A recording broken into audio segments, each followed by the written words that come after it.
This is The Ramsey Show. You can be intentional about your character. You can have money and a career. You are the hero in your story. Live from the headquarters of Ramsey Solutions, broadcasting from the Dollar Car Rental Studios, it's The Ramsey Show, where debt is dumb, cash is king, and the paid-off home mortgage has taken the place of the BMW as the status symbol of choice. Doing this show now almost 30 years and getting to meet some of my heroes along the way has been one of my great joys, and then occasionally actually getting to become friends with them, and even more than that, getting to do some work with them from time to time. Today's no exception for that. Pastor Louie of Passion Church in Atlanta, a good friend, has stopped by with his new book, and we're so honored to have you with us here, my friend. I couldn't be happier to be here with you. Congrats on the space. It's absolutely stunning. Well, thank you. You know about spaces with Passion and the Passion Movement, and fabulous books over the years. If you've never heard Pastor Louie Giglio speak, I don't know where you've been. He's one of the top communicators in the world, and if you're in the Atlanta area, always or anywhere, you can catch him. Passion City Church. I've had the privilege of speaking there, and just wonderful people, wonderful family of God, good folks, and I always like getting to hang out with him, especially when we get to talk about a new book that he's doing called Don't Give the Enemy a Seat at Your Table. That's pretty straight on. It's really to the point. It's one of those books that you don't have to read the whole book. I do recommend that people read the book.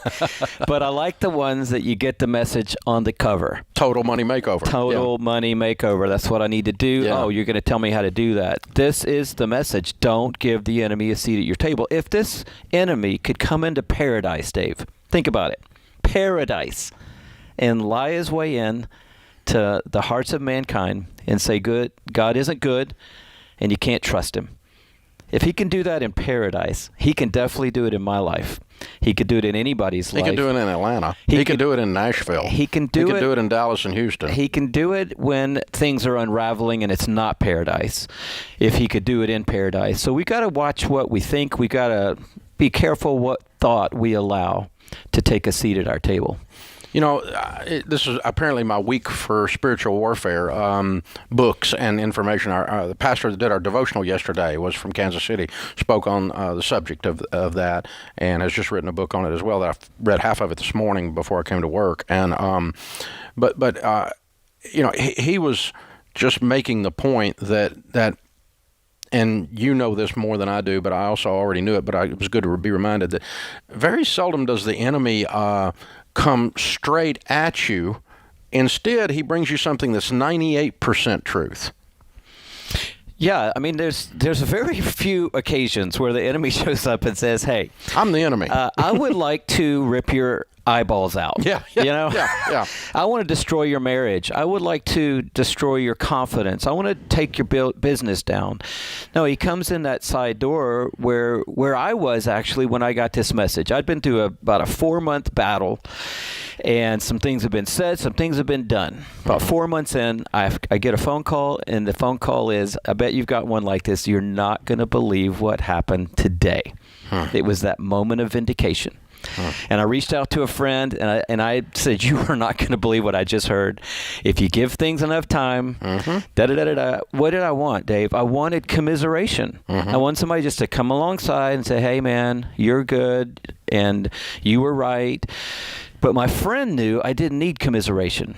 My friend that I sent the text to knew that I needed a wake-up call because I was acting like an orphan when I'm the son of a king.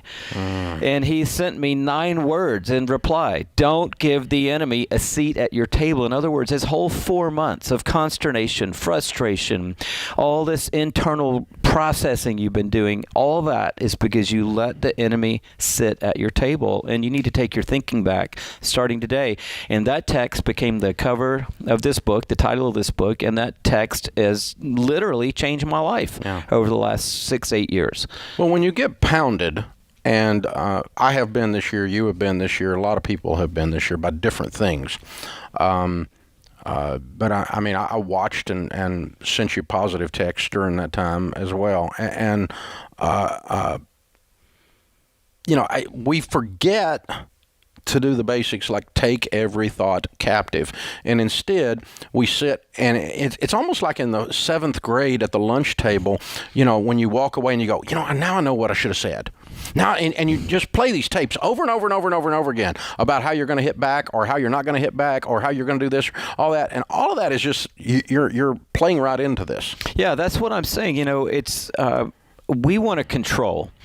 Everyone, if they really are honest, wants to control. And we don't control a lot. Like this global craziness that we're living in, no one's in control of that. So what are we in control of? We're in control of the truth that God has given us for our lives. And I think that, when we get in a moment like that, what we normally do is just say, okay, great. Fear, you're at the table. Worry, you're at the table. Anger, you're at the table. Instead of going, wait a minute, where did you come from? Mm-hmm. And that's what this book talks about, asking the thought, where did you come from? And if that thought doesn't line up with the character, the purposes, the heart, and the Word of God, then it didn't come from God. Right. And if it didn't come from God, it doesn't get a seat at the table. And so you got to know the truth, because you don't win this battle by fighting against a lie. You win this battle by embracing the truth. That's convicting and disgusting at the same time, because I completely violated that. And I'm not like an immature person. No, I'm like an immature person spiritually or emotionally or anything else. And I completely violated that. I can look back in the last 9 months and go, I did that there, I did that there, I did that. And I know better. Well, but this is a good reminder. Yeah, we all know better. And I think the thing that what I would want to encourage people in for me is that you don't win the battle of your mind one time. You win the battle of your mind every day. That's what God's Word says. Renew your mind every single day. Keep renewing your mind to the truth. And it's not something that you do and then walk away from, because our minds are an open field to whatever seeds want to get blown there by whatever wind is coming our way. And we've got to think every single time, I've got the authority to take control of my mind. And isn't that what people really need to start with? I can do this. I can change the way I think. Yeah, I'm in charge of my thoughts. No one else is. It's one of the few things I actually can control. Don't give the enemy a seat at your table. It's for sale anywhere great books are for sale. Pastor Louie Giglio of Passion City Church, the original visionary of the entire Passion movement, is my guest this segment, and this is a book we all need as a reminder, because not only do you become who you hang around with, you become what you think about. And both of those are scriptural concepts, and if you hang around with and think about the enemy's processes, thoughts, and presence, you're going to get a lot out of him. Pastor, love you. Love you too. So good to see you. Appreciate you coming by and hanging out with us here in Nashville. Again, the book, Don't Give the Enemy a Seat at Your Table. This is The Ramsey Show.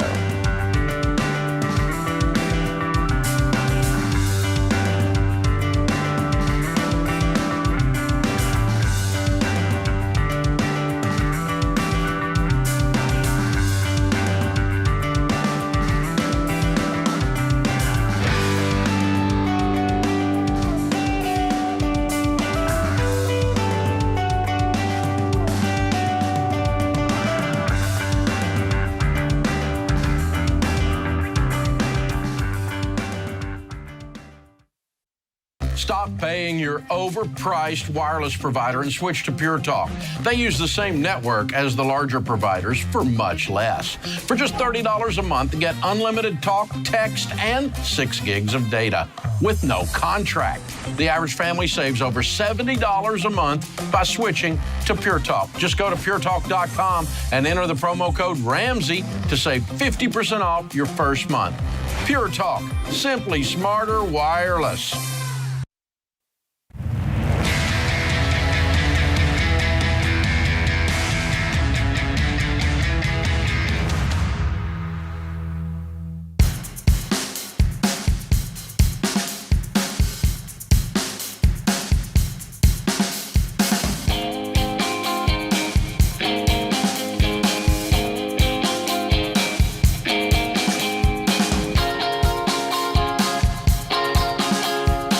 #1 best-selling author Ken Coleman, Ramsey personality, is my co-host today as we take your questions about your life and your money here on The Ramsey Show.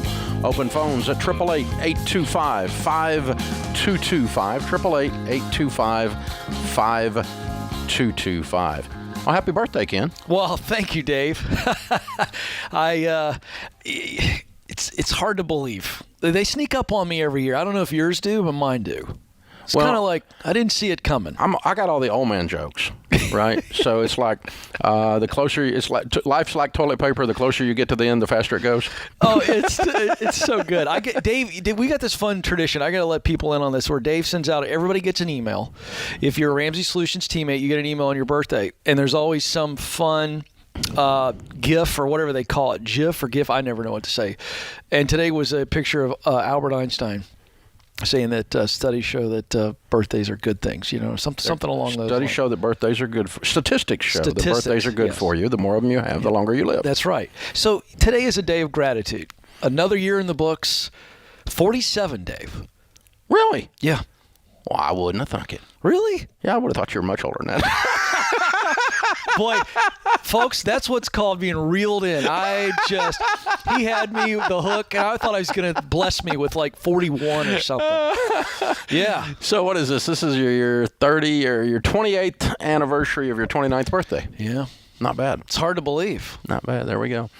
Good stuff. The maturity doesn't match the age, as we know. We're still working on that. I'm in heavy. Listen, if you're mature, you're no good in talk radio. So let me just help you with that. Yeah. Phone number 888-825-5225. Callie is going to start us off in Indianapolis. Hi, Callie. How are you? Hi, Dave. How are you? Better than I deserve. What's up? So I'm getting married at the end of August. I'm super excited to marry this man, and we've talked about our debts in premarital counseling. I do have a medical debt for my son. It was about $47,000. He was in a PQ for a couple weeks, and I didn't have insurance, unfortunately, at the time. I do now, so that's taken care of. But I was curious where I put my medical debt that's actually now in collections because it started around COVID time, so I couldn't pay it. Where would I put that in the baby steps? Once we go through financial peace, whenever we get signed up for that, where would I end up putting my son's medical debt within our other debt? So what do you make? I make 57. What about him? He makes 85. And when you get married? August 29th. Congratulations. Thank you. How's your baby doing? He's doing so much better. He is the light of my life and the light of my fiance's life. He's a lot better now. Just fluke incident. He aspirated a peanut. Yeah. So you just outlined a life that is going really, really well, and we get to work on, and all we have to work on is some math stuff. So really good. Yeah. You're in a good place. Awesome. Very nice. And how much debt do you have not counting this? We have a car. I have a car that's $7,000. That's our smallest debt. And then I would say altogether, I think we have about $80,000. Counting the 47 or not?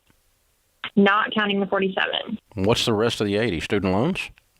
He has student loans. Yeah, he's a GM for a hotel. Mm-hmm. And then I have my car, and then I also, so during COVID, I didn't have insurance. His dad doesn't help.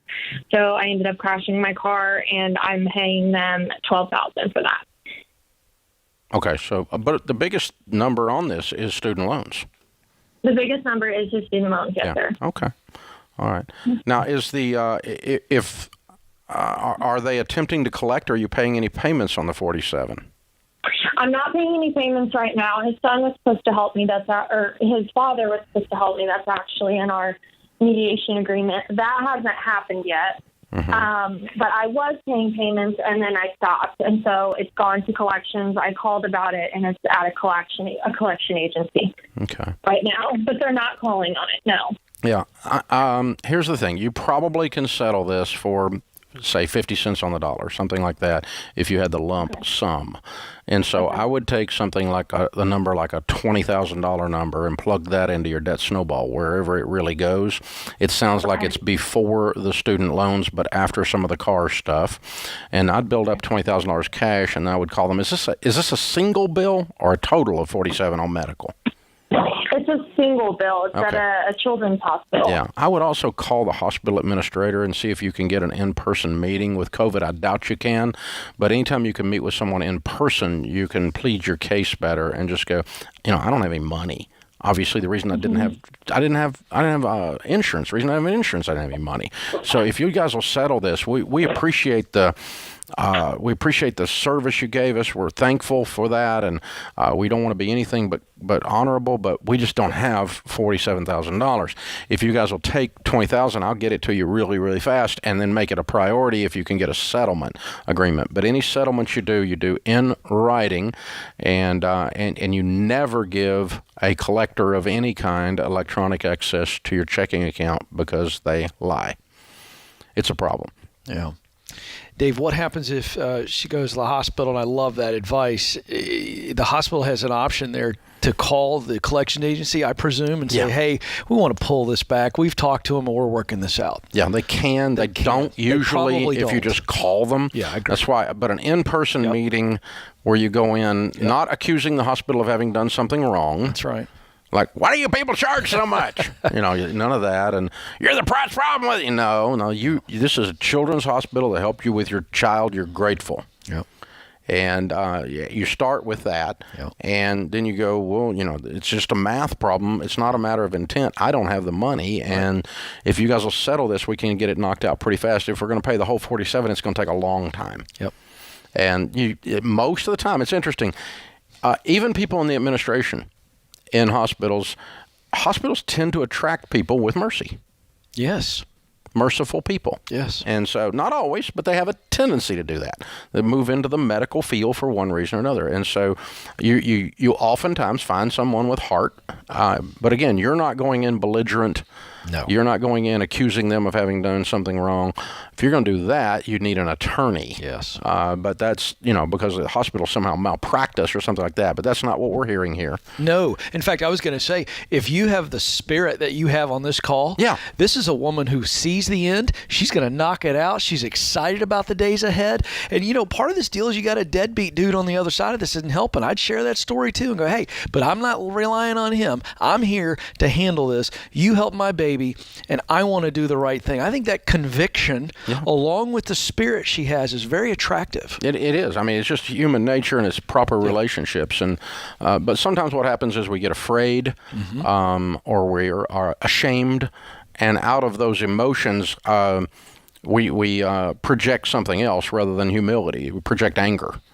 Some of the meanest people in the world are people that are afraid. Yes. As an example. So that's not her. No. And so, I think you knock out your car, then you knock out the car debt where you hit somebody else without insurance, and then you put $20,000 on the list, and then you get to the student loans. And you guys just attack that as fast as you can. Any money you get from the the dad of the child, this would be called gravy on the biscuit because it's unexpected. Yep. And you'll get there as fast as you can. Now, I think we can go a little step further and say, if you're out there and let's just kind of do a teaching segment. If you have a bunch of debts in collection that you haven't paid on, it's been 10 months, 20 months since you paid on this credit card. It's been 10 months, 20 months since you paid on this old bad debt from whatever, from a medical bill or whatever else. You make a different list of those things. And when you're working your debt snowball, if you got a whole bunch of that, and this is one singular debt, and it had an unusual story around it, but you'd knock out your existing debt snowball first, the ones you're current on, because that frees up all those payments you don't have anymore, and then you work through the defaulted student loan or the defaulted debt snowball, one debt at a time, settle it, close it, in writing, no electronic access to your checking account, do the next one, do the next one, do the next one. But freeing up those doesn't free up cash flow because you're not paying payments on them. This is The Ramsey Show.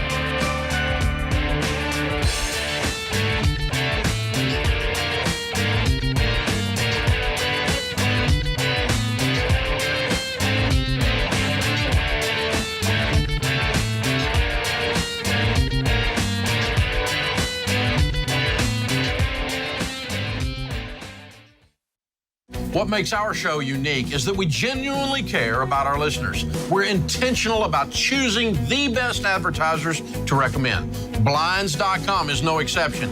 They offer high-quality window treatments at unbelievable prices, and they make it simple to shop blinds, shades, and interior shutters with easy online ordering, free shipping, and a guaranteed perfect fit.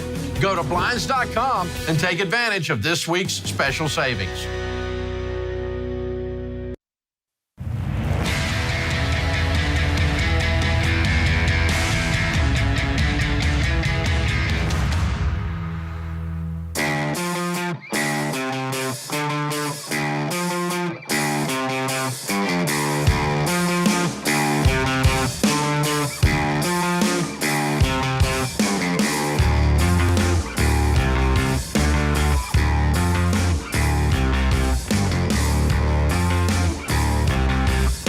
In the lobby of Ramsey Solutions on the debt-free stage, Ken Bonnie joins us from Jacksonville, Florida. Hey, Bonnie, how are you? Hi, Dave. I'm good. How are you? Good to have you.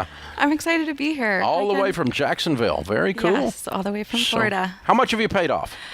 About $43,000. Love it. How long did that take? Almost 14 months. Good. And your range of income during that time? I started at about 81 and then just got another promotion, so I'm at about 97.5. Hey. I like it. What do you do for a living? I'm a service executive for a technology company, so client relations, essentially. Yeah, good. And obviously good at it. Very good. Thank you. So what kind of debt was your $43,000? A tax bill, 6 credit cards, a personal loan from my parents. That was pretty much it. No student loan debt. Okay. All right. How old are you? I'm 41. 41. Yeah. And 14 months ago, you kind of have been bopping along with this, like, lower back pain kind of debt. That's what that kind of debt is, isn't it? It's like you're making enough that it's small enough that you can almost ignore it if you take a few Advil, you know? But it just keeps coming back and it's always there. Is that right? Yes, it was. What happened? What broke you loose? I was planning a extravagant birthday trip to South Africa for my 40th birthday. Yum. Yeah, a trip I couldn't afford, and I was taking stock of my life and had a come to Jesus moment with myself. Oh, it's the old 40th birthday thing. The 40th birthday thing, yeah. So taking a look at my finances and knowing I couldn't afford it, and then I was in a toxic relationship at the time. I didn't like my job. Basically, I wanted to change everything and was looking for ways to cut costs. So I enlisted the help of my parents and asked if I could move in with them for a year. Wow. To pay off debt. Yeah, so they're... And they were one of the debts, and so they said yes. Yes, I paid them first. And it was a huge blessing because then COVID came along, and so we let the boyfriend go first and asked him to leave, and then I got a different job that I liked a lot more. And, new job, no boyfriend, no apartment lease, no trip to South Africa, and we're getting out of debt. Right. And look at you. Yes, thank you. It's been a long journey, but sounds I'm very cleansing. Grateful. It was very, in more ways than financial. Oh, yeah, career, boyfriend, the whole thing. I mean, this is awesome. This is great. Yeah, I'm very, very grateful. Yeah, I want to ask you a quick progression there. So you gave us the range of income from 81 to 97. Yes. So when you were in this miserable job and you changed to something you like, is that where we pick up 81? Did you get a bump there, or was it a parallel move? I actually went from 81. My first promotion was to about 87. Okay. And then the month after I was debt-free, I got another promotion to 97.5. Wow. And I feel like God was just saying, thank you for being a good steward of what you have. Sure. And now you don't have to struggle as much anymore. Little tip of the hat from the Holy Spirit. Yeah. Well done. How much did the loving the work, really enjoying the work, how much did that play into any mindset or emotion and performance that led to what you believe? Did it lead to the promotion is my question, do you think? I think I was just hyper-focused, so everything else that was positive that I was drawing to myself, I think just led to a job promotion. Yeah. It was more so my boss I didn't like. If I'm telling the truth. That's not a surprise. People leave leaders, not companies. Right. Yeah, the work was okay. I'm actually at the same company. I'm just have jumped departments. So good for you. Yeah, so much better fit. Not surprising, Dave. You hear that all the time. Yep. Focus. Yep. Focus to get out of debt led to professional gains, not just financial. And another thing was you cleaned all this junk out of your life, and you were in the process of cleaning junk out of your life. I did, of different kinds, and this is such a great story. I'm so proud of you. Thank you. Your parents got to be proud of you. I hope so. They're here with me today. They came with you to cheer, right? Yes, they did, and my niece Christabel as well. All right, Yeah. very good, very good. Well, that's cool. That makes a nice Nashville trip. Not South Africa, but a good trip. Not South Africa. I told my parents when this was all over, I would buy them a vacation. So I'm sending them on a cruise for their 50th wedding anniversary next year. That's awesome. Hey, that's more fun than going yourself. I like it. Yes, I'm very excited. That's awesome. Very cool. So 14 months, $43,000. That's pretty intense. Yeah, it was. What do you tell people the key is? Living on a budget, for sure. For a while, I did Dave-ish. I took Financial Peace years ago. But like you said, I had enough to manage the chaos. It was just sort of my juggling system. And now it's more of this is why I have hope, and focusing on investing and planning my future. And when I decided to do this, I was just in a really hopeless place and struggling with depression and going through a breakup. So I was a hot mess when I moved into my parents' house. But I had a lot of shame dealing with thoughts that I hadn't been a good steward of what God had given me. And I know I was capable of more. So I just prayed that, I could be the person I wanted to be. I wanted to be someone my family would be proud of. And that one day I'd stand here. They are. Oh, that's awesome. They are proud of you, and we are too. Thank and you. that shame flipped to conviction then, and it's game on. Yeah. Yes, it was game on. Yeah. Shame is destructive. Conviction will get your butt in gear. Yeah. Yeah, it will. It will. I'm so proud of you. Well Thank done. you. Very powerful. Wow, your whole life has changed, and it's the debt piece is just part of it. It was just part of it. But it almost precipitated it in a sense. It started the whole ball rolling. It did. I feel like it really came to a head, and I was unrecognizable to myself, and that really started my journey to be Gonzalez and get out of debt and change everything. But yeah, I'm happier now than I've ever been. It's the highest base salary I've ever had. I just feel like it's a reward for being a good steward of what I've been given. You're free. Yes. And I you're feel very free. And you're generous. Yes. And you're in a much healthier place all the way around. Much healthier, yeah. So when the emotion just grabbed you there, because you were talking about, I envision getting to this moment. Here you are. You did it. You are standing on the debt-free stage. I want you to tell people, because the emotion's still all over you. It was hard. Is it worth it? Standing there moments before you do your screaming, was it worth it? Absolutely. Absolutely. I would say for anyone listening that's struggling, it's hard to hold on to your hope, especially day after day. Like, even in the $40,000, plus $1,000, I also paid cash for about $3,500 of car repairs in that time. So anytime something would go wrong with my car, I was so discouraged, and I had a plan for I will be debt free on this day, and then something else would go wrong. And I listened to your podcast, and I would hear the debt free screams and just think, if I just keep going, just one more day, I can do this. And then the chains start to drop off, and you see the light at the end of the tunnel. It's not an oncoming train. And here I am. You are there. I'm here. I'm just going to leave and let her do the next segment. Yeah. She could take over the rest of the hour. I think everybody's signing up for Financial Peace University right now. That's right. I'm amazed. This is so powerful. Yeah. Well Thank done. you. Very, very well done. Thank you. All right, Bonnie, we've got a copy of The Legacy Journey for you, because that for sure is your next chapter in your story, a chapter of generosity and legacy and control and destiny, and that's where you're headed. You're a powerhouse. You're amazing. Thank you, You Dave. grabbed every part of your life up by the neck and shook it and made it behave, and it was very, very powerful. It's an honor to meet you. Thank you. And also a copy of the Total Money Makeover for you to give away, because you haven't shut up talking about this, and somebody that needs a copy of it, that you've been bothering about this stuff. And we're just so proud of you, and I know your mom and dad are. Very, very well done. All right, it's Bonnie from Jacksonville, Florida. $43,000 paid off in 14 months, making 81 to 97. What a great story. Count it down. Let's hear a debt-free scream. 3, 2, 1. I'm debt free.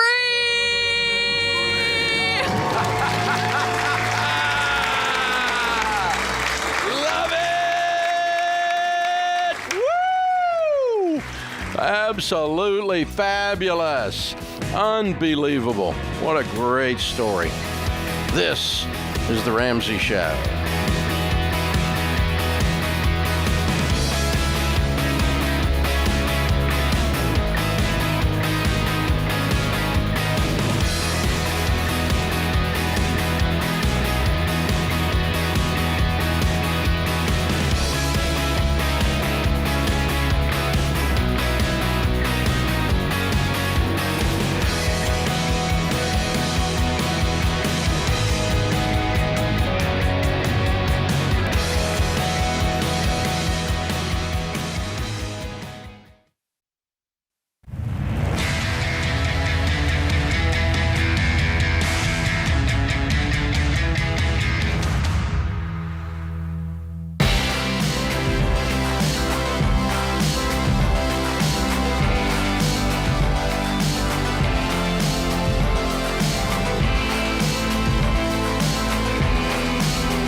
Ken Coleman, Ramsey Personality, is my co-host today. Open phones at 888-825-5225. You guys jump in. We'll talk about your life and your money.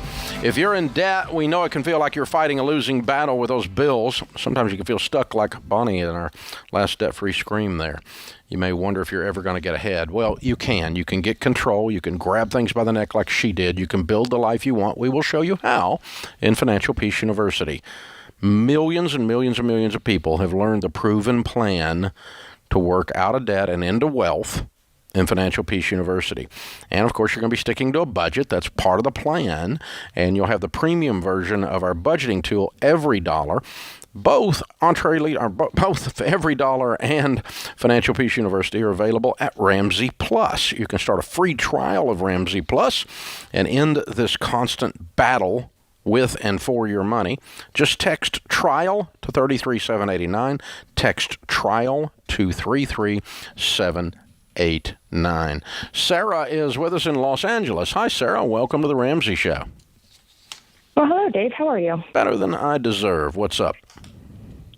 My husband and I are on baby step 2. We've paid off $23,000 and have another 22 to go. Cool. My mom keeps asking me to help her and my dad figure out their budget, help them start on the Ramsey plan. I just finished reading The Total Money Makeover, and I gave her my copy. Good. And now it's leading to us fighting. My dad is 57, and my mom's 54. My dad wants to retire soon. They keep trying to convince me that their 800 credit score is good. My dad doesn't want to stop the 15% that he's currently investing, even though they're just shy of $110,000 in debt. Yeah, well, there's no reason to fight. That's what I say. Do what? I said, that's what I say. Yeah, well, so, I mean, if they don't want to do it, they don't have to do it. Well, that's what I keep saying. I'm not going to fight over it. You guys do whatever you want to do. You asked me, and so I told you what we were doing. I gave you a copy of the book, but you don't have to do it. It's not a law. Well, and that's what I'm trying to say, and then they turn around and they're like, "Oh, well, but we need to get out of debt and we want to retire." Well, yeah, but I mean, I showed you how. You got to decide which one you want to do. You can't be both. If you want to know how I did it, I showed you how I did it. I used the Total Money Makeover baby steps. This is how I did it. I don't know how to tell you how to do it other than that. That's the only way I know. This is you talking, okay? And so, I'm not going to fight with you. You guys can either do it or not do it. I'm going to love you either way. You're my mom and dad. I'm going to love you even if you're stupid. Don't say that, but you can think that.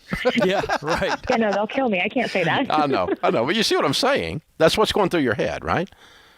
But here's the thing. The fight comes when they are trying to convince you to not do it, the Ramsey stuff, the baby steps, and the fight comes when you are trying to convince them to do the baby steps.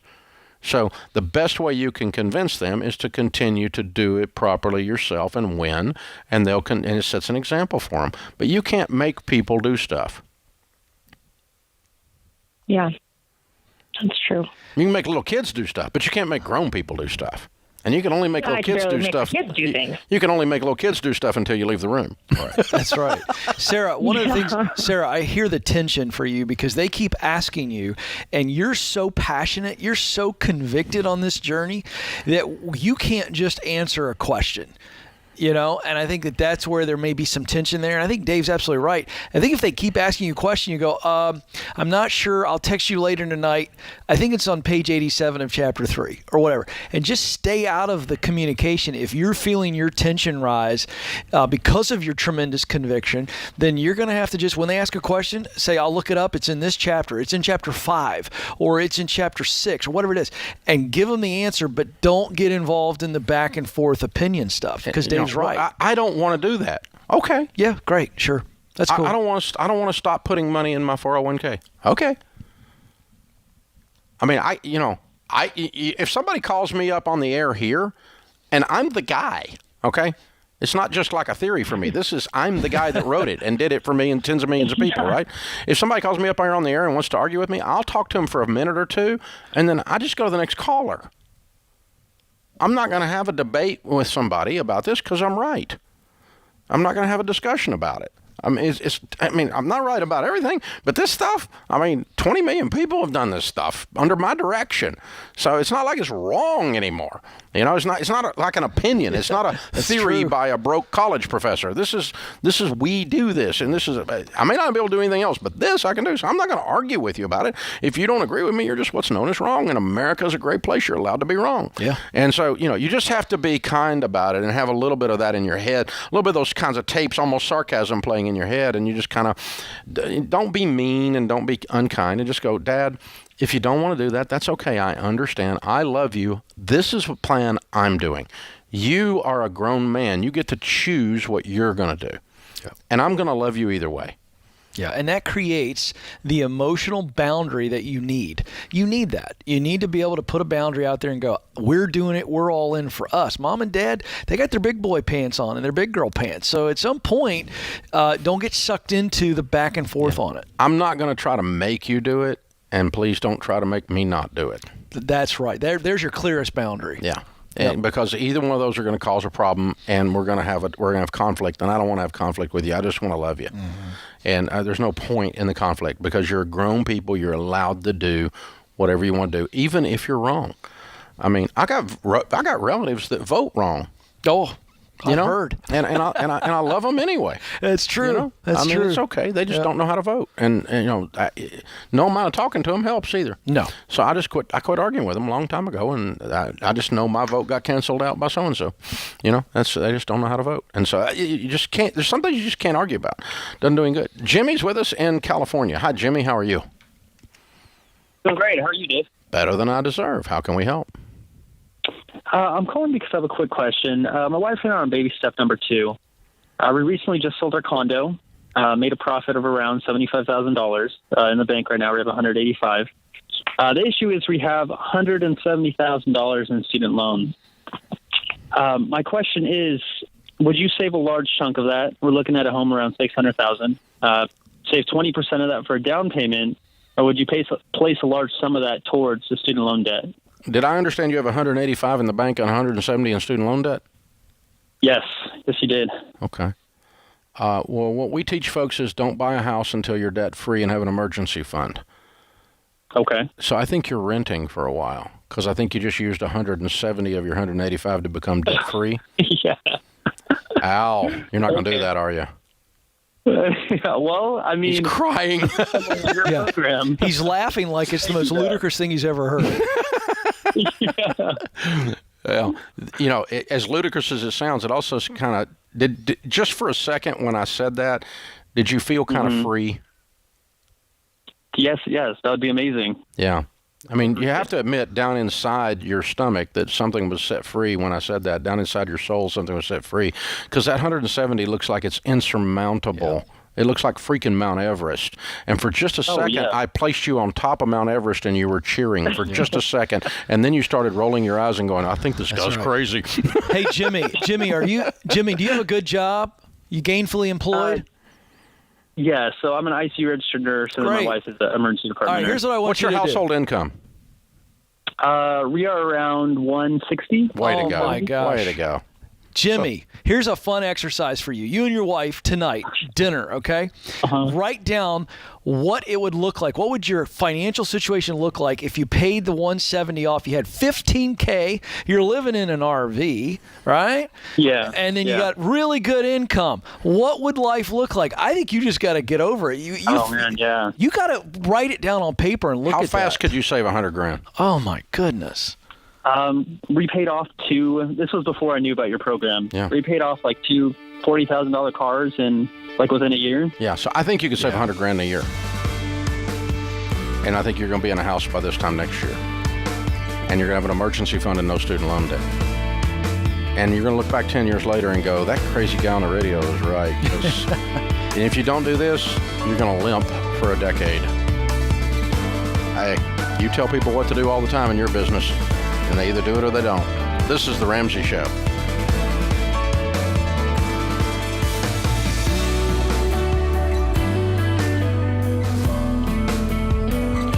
Have a friend or family member that needs a daily dose of Ramsey advice in their life? Let them know about the Ramsey Call of the Day podcast. It's a quick hit of advice about life and money in under 10 minutes. Check out the Ramsey Call of the Day podcast wherever you listen to podcasts.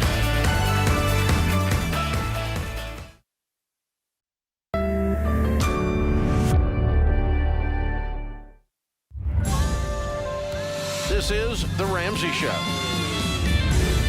You can be intentional about your character. You can have money and a career. You are the hero in your story. Live from the headquarters of Ramsey Solutions, broadcasting from the Dollar Car Rental Studios, it's The Ramsey Show, where debt is dumb, cash is king, and the paid-off home mortgage has taken the place of the BMW as the status symbol of choice. I'm Dave Ramsey, your host. Ken Coleman, Ramsey Personality #1 best-selling author, is my co-host today. You jump in, we'll talk about your life and your money. It's a free call at 888-825-5225. If you've not heard the Ken Coleman Show, it is broadcast on Sirius XM, 75-plus radio stations, and a podcast and a YouTube channel every day. It's all about finding your path to your dream job, finding your path through your career. And Ken coaches people looking for new jobs, how to move up in their current jobs, how to find their giftings and align with it, and it is working. So Ken talks about the workplace all the time. Ken, one of the things I'm seeing right now is all this talk about burnout and coming back from the pandemic. A lot of people are going back to jobs that they hated, and they realize now how bad they hate them, and they're quitting like crazy. We're seeing a huge number of people quitting their jobs. Some people are calling it the Great Resignation. But if you ask someone if they love the work they do, they oftentimes say yes, and they're lying. Why do they do that? Well, there's something about what other people think. You know, we've seen this happen more so in the pandemic than I think any time in modern history, where we just are so worried about being criticized and questioned. And so it's almost a little bit of the old golden handcuffs. You got a good job with good benefits, good pay, and the idea of moving on to something else is almost scoffed at.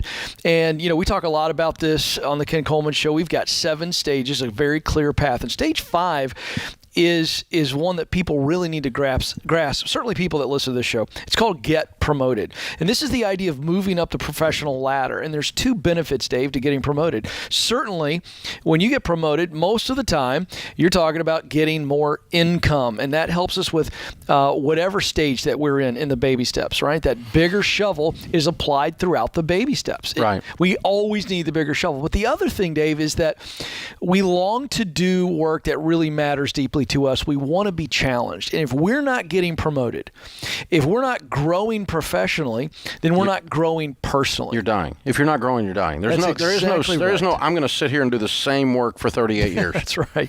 Because your work deteriorates. Oh, yeah. You cannot do the same work for 38 years. At some point, you master it. You're going to do better or you're going to do worse. Yeah, but you're not going to do the same. That's right. And so if you did that, now listen, my parents' generation, certainly my grandfather's generation, the greatest generation, they would work the same job for 30 to 40 years. Those days are over. The job is okay, but the work's different. The work has changed. And then, you know what's really cool? These younger generations, certainly the millennials begin to introduce this, but the generation after them, these Gen Z kids, they really want to do something that matters deeply to them, personal values. And I think that's a really nice thing to see. But this idea of, well, I'm burned out and I don't want to do that at work anymore, that's not true. Dave, I just posted something last week on Instagram at Ken Coleman, and it was a clip from the show, the Ken Coleman Show, where I was talking about a news article that shows there is a huge percentage of teachers that are planning to resign this year and next year because of the administrative demands on them, the focus on aptitude scores and things of that nature that have nothing to do with the kids' grades. It's all about they're tired of no teaching child left behind. They're tired of teaching social agendas instead of teaching academics. That's the third piece. They're being forced to teach something that is politically a real hot potato, and so they're going, I can't do it anymore. And what you have to understand there is, if that's you, no matter what profession you're in, you still love the work, but the environment itself is what you need to change, not necessarily the profession. Understand that you could be what I call in the sweet spot, where you're using your talent to do work you love to produce results that matter. But if you're in a crappy environment, that'll get old quick, and you'll want to change location. So, Dave, in this great resignation that they're reporting that you mentioned, 40%, their economists are predicting 40% of the American workforce will change jobs in 2021. Good Lord. Don't, please, don't just move to something else because of a paycheck. Make sure that you love the work, because I can't tell you how many times I'll get a call from somebody and say, well, I got a promotion, Ken, and I took it, and I'm miserable. Yeah. You got to love the work, and you got to care about the results of the work. Don't come to Ramsey Solutions and work here if you don't care deeply about providing hope through practical content that is transformational. Don't come here, because that's what we bleed over here. And if you can't get excited about that, it's just a job for you, and we don't want you, and you won't want to be here. Yeah, that's exactly right. And it's actually a job requirement here. Got to be a crusader. That you care, yeah. And so we're hiring 300 folks this year, and one of the things we're interviewing for is, are you going to care deeply, and do you care deeply about what it is you're going to be doing, and how and where you're going to be doing it. Yeah. And so, because the last thing I want to do is be giving people my money who don't care. Yeah. And then because they always mail it in. Yeah. They're not creative. They're not productive. They're not game on. And we'll be a train stop for them. Yeah, and I don't have time. It's too expensive to hire people and bring them in here and then move them out. It's just too expensive. Right. It's too expensive emotionally. That's right. Because I fall in love with, I love the people, and then they leave, and it breaks my heart. And so I can't, I'd rather just get folk that actually care and are going to stay. That's a better plan. And so that ought to be you, whether you're coming here or anywhere else, is what Ken's saying. Yeah, don't have the train stop mentality. Have the ladder mentality. All right. So I am moving towards that dream job where I am just absolutely in my sweet spot. I'm using my top talents to do tasks and functions or fill a role that I look forward to. And it creates a result that personally connects to my values. These are the things I want to contribute. That has to be, it has to be always the litmus test for what am I choosing. And this idea of getting promoted, Dave, stage 5, is all about moving up the ladder. Because here's what happens. We saw it with our debt-free screamer. We see it all the time.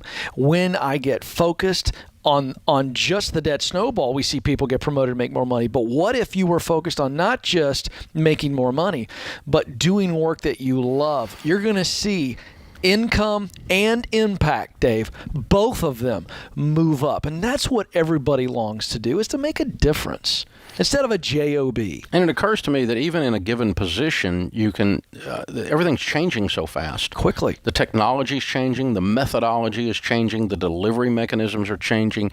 We didn't, I couldn't even spell podcast a few years ago. And now 12 million of you listen to this podcast, on this show. And we've had 10 million on the radio for years. But, so all of a sudden, we've got young people that were broadcast people that are now podcast people all in this building working on our podcasts. All the time. And so you could have started here and you're still doing the same job, but you're doing it in a different way with new technology and that is a form of promotion. Absolutely. And so there is a clear path.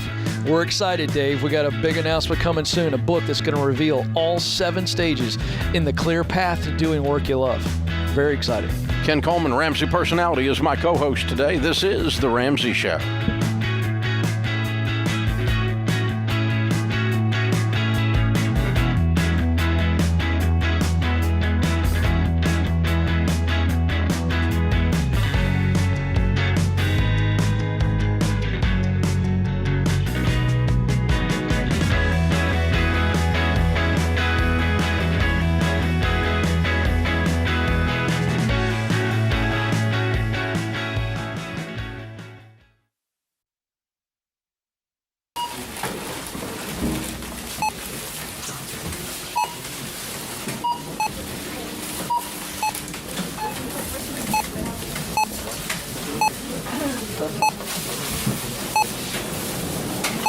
Still on baby step number 1, eh? How'd you guess? With healthcare costs rising, learn how Christian Healthcare Ministries can help you make the most out of your budget. Visit chministries.org/budget. Don't worry, it's worth it.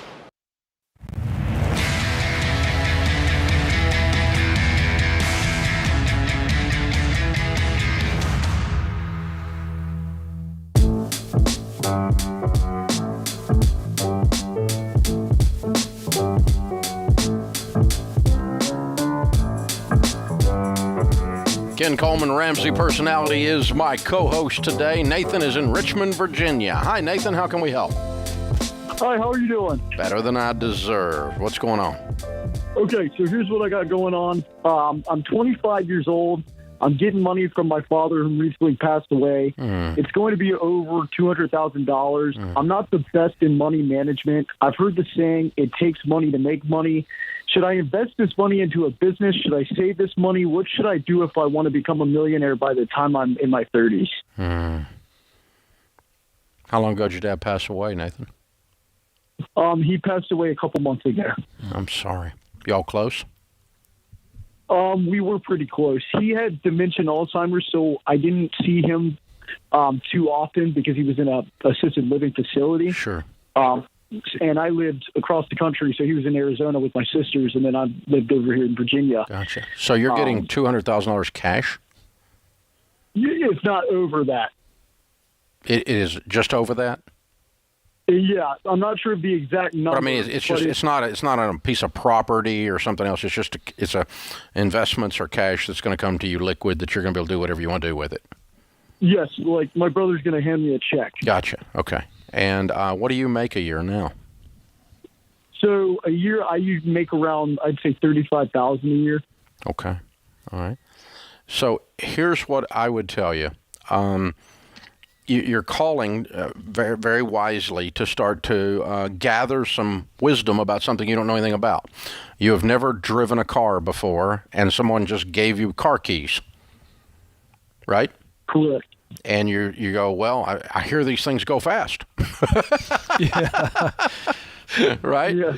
And so, right. And yet if you remember the first time you got behind the wheel of a car, it was both freeing because you could now go places and control your own destiny, and it was terrifying.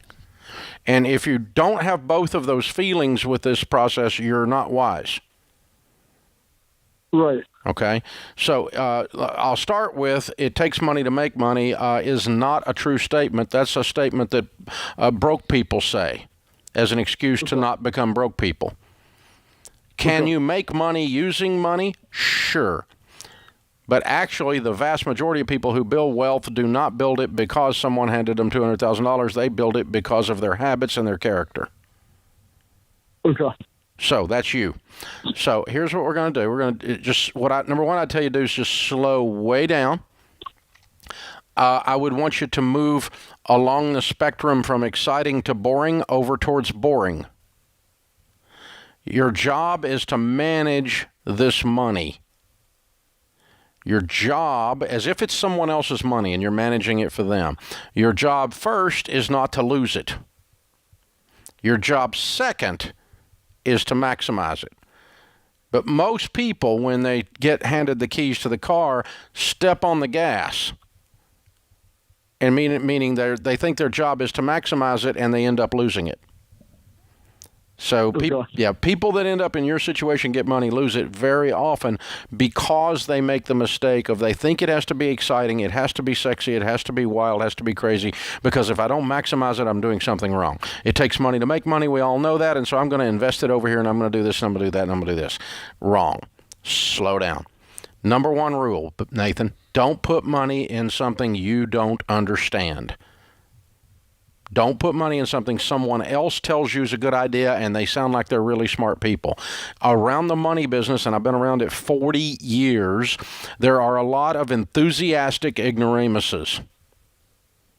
They mean well, but they're dumber than a rock. And they're excited about their stupidity. And they will put you in stuff. They'll put you in stuff, man. And all your broke friends also got an opinion already, don't they? Yeah, and here's another piece, too. I started a meat company, but the thing about it, when I started this meat company, it's not my passion because I was so money hungry to where I let money kind of consume my mind of, I need to make money, I need to be this by the time I'm this age. Yeah. And I chased things that weren't my passion. And then I realized as I got into it, I'm like, shoot, I don't want to do this anymore. Okay, so let's take a couple things. Number one, we can work on your career, and that would be a good use of a little of this money. If it got you into your passion, I'll hand off to Ken in a minute and let him work on that, okay? But then thing two, here's a rule. If you were to invest this money and not touch it in good growth stock mutual funds, and if it made 10% rate of return on average, in 7 years, it would double. You would have 400. And you would be, 29 years old, right? No, how you said you're 25? 25, yeah. Yeah, okay, so you'd be 32 years old. In 7 more years, it would double again, and it'd be 800,000. And in 7 more years, it would double again, and it'd be $1.6 million. And that is a boring, never touch it investment program. You're probably not going to do exactly that, but I want a little of that in the formula here, my brother. Okay. Where you go have a life and you pretend you don't have this money and you let it grow and double and grow and double and grow and double. And so here, my last piece of instruction before Ken helps you on the career side is I want you to go to Dave Ramsey or to RamseySolutions.com and click on SmartVestor. Sit down with a SmartVestor Pro, and they will teach you about mutual funds, and then you can decide how much of this needs to go into your career changes and how much of it needs to go into mutual funds, and that just sit there and just double. So, Ken? Yeah, real quick question here. Is the meat company that you started, is that what's getting you the $35,000 a year? Yes. All right, and so you don't want to do that. What do you want to do? I know you got some ideas or one clear idea. What is it that you really want to do? So I really want to do fitness because even in the times when I was at my lowest, I always stuck to it. Yep. And it seems like it was like introduced to me, at a young age. So is that a fitness coach, trainer? Is that what we're talking about? So I want to compete in shows, and I want to launch. I want to be able to get a following through the Instagram and be able to launch a business online and help people reach their fitness goals via online, because everything is online now. Sure. And also, even in person, but doing it online, it gives you that sure. freedom to be able to travel and still help people out with their goals. Let me make sure I heard this right. You want to be a fitness competitor and then eventually develop some type of online and in-person training business. That's a two-parter. Am I right? Yes. Okay, so here's the deal. I'm going to caution you on this. Being a fitness competitor is a whole different ballgame. We only can make money when we win. So if that's the first goal, you're going to need a day job. So you got to sit down and go, now, what's the best strategy? Here's what I would challenge you to think through. You're clear on what you want to do. That's stage 1 of my 7 stages. Stage 2 is get qualified. So you need to answer the question, what is it that I need to do to get qualified to train people online. Now, online, there's no technical qualification. You just got to have good content that people say, all right, I'm going to watch this guy and I'm going to train the way he trains. But if you want to do it one-on-one, there's some qualification that you need. How much is that going to cost you? How long is that going to take? We're going to have a day job still in all of this process. So if you got the meat company. Could be a personal trainer. Could be a personal trainer is where I would go into. So get qualified to do that. Get in the proximity. That's it. Start doing that and then compete. And any money we make competing and the online business, it's going to grow over time. I would get in the field, work for a gym, and have somebody else pay you to do the training so that you can move from meat company into this job and not interrupt the income. Because Dave, we don't want him to touch this $200,000. Nathan, I want you to take $24,000 of the $200,000 and set it aside for a year's worth of $2,000 a month. Yeah. I want you to pay yourself out of a little savings account $2,000 each month for 1 year. During that year, I want you to develop a real group of one-on-one personal training clients that pay you well, and you use that money to eat with. Yep. Then you will also perfect your training techniques. Meanwhile, you get to work out like a crazy person for your own competition goals. And let's build a training business, then build an online business while we're competing. And I think that's an order and a way to get at this, and use a little bit of the money to do that. And let's invest the rest of it, and don't be spending a bunch of money on unproven business ideas or trying to buy a franchise and a business out of a box. You're not in a position to do that yet. You got to get some more notches in your belt. This is The Ramsey Show.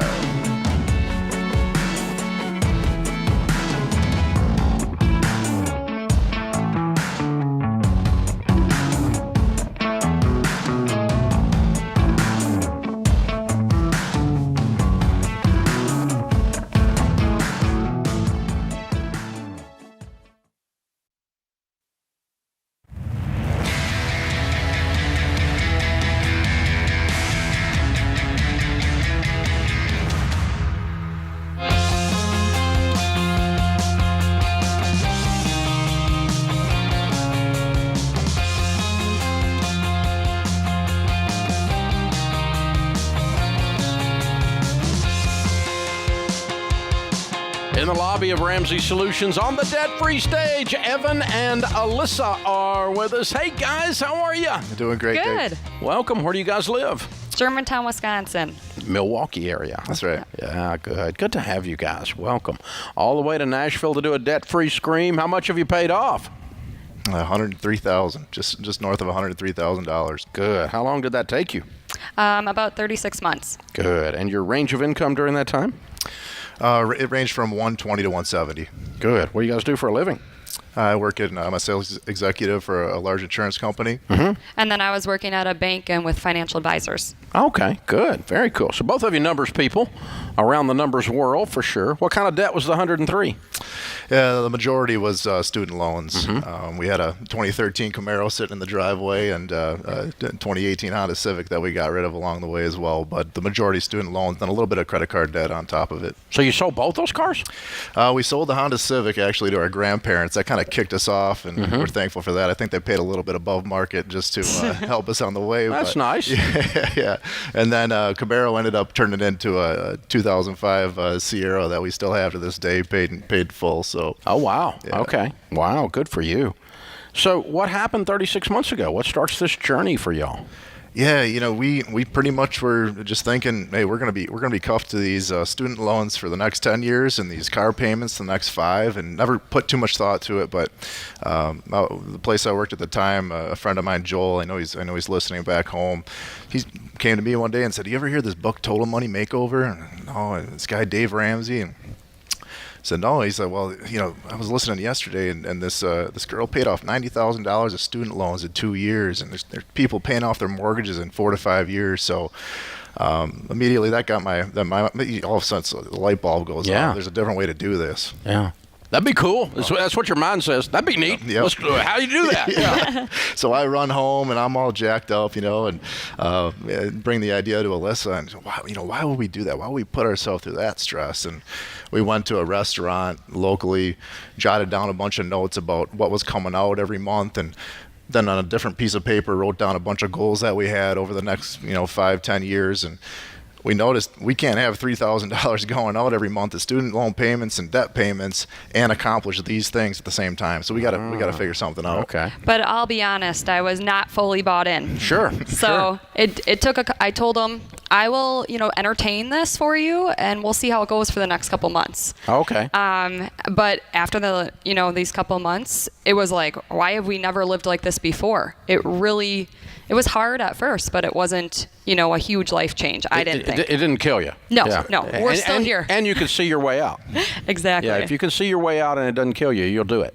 Yeah, so you went and picked up the Total Money Makeover book yourself after the restaurant? I did, yep, and that's been passed through the family now. So that's another thing about our Midwest upbringing. It's conservative, we don't talk about money, but Alyssa and I going through this journey has all of a sudden opened up those lines of communication in our family and her family, and it's just been a serious blessing for everybody that's come in contact with us throughout the journey. So it's been really special. Yeah, you've inspired people is what it amounts to. Right, and that's why we're here, We're not just here to celebrate our debt-free scream, but if we can make an impact on one person listening in, I mean, it's the weight of this.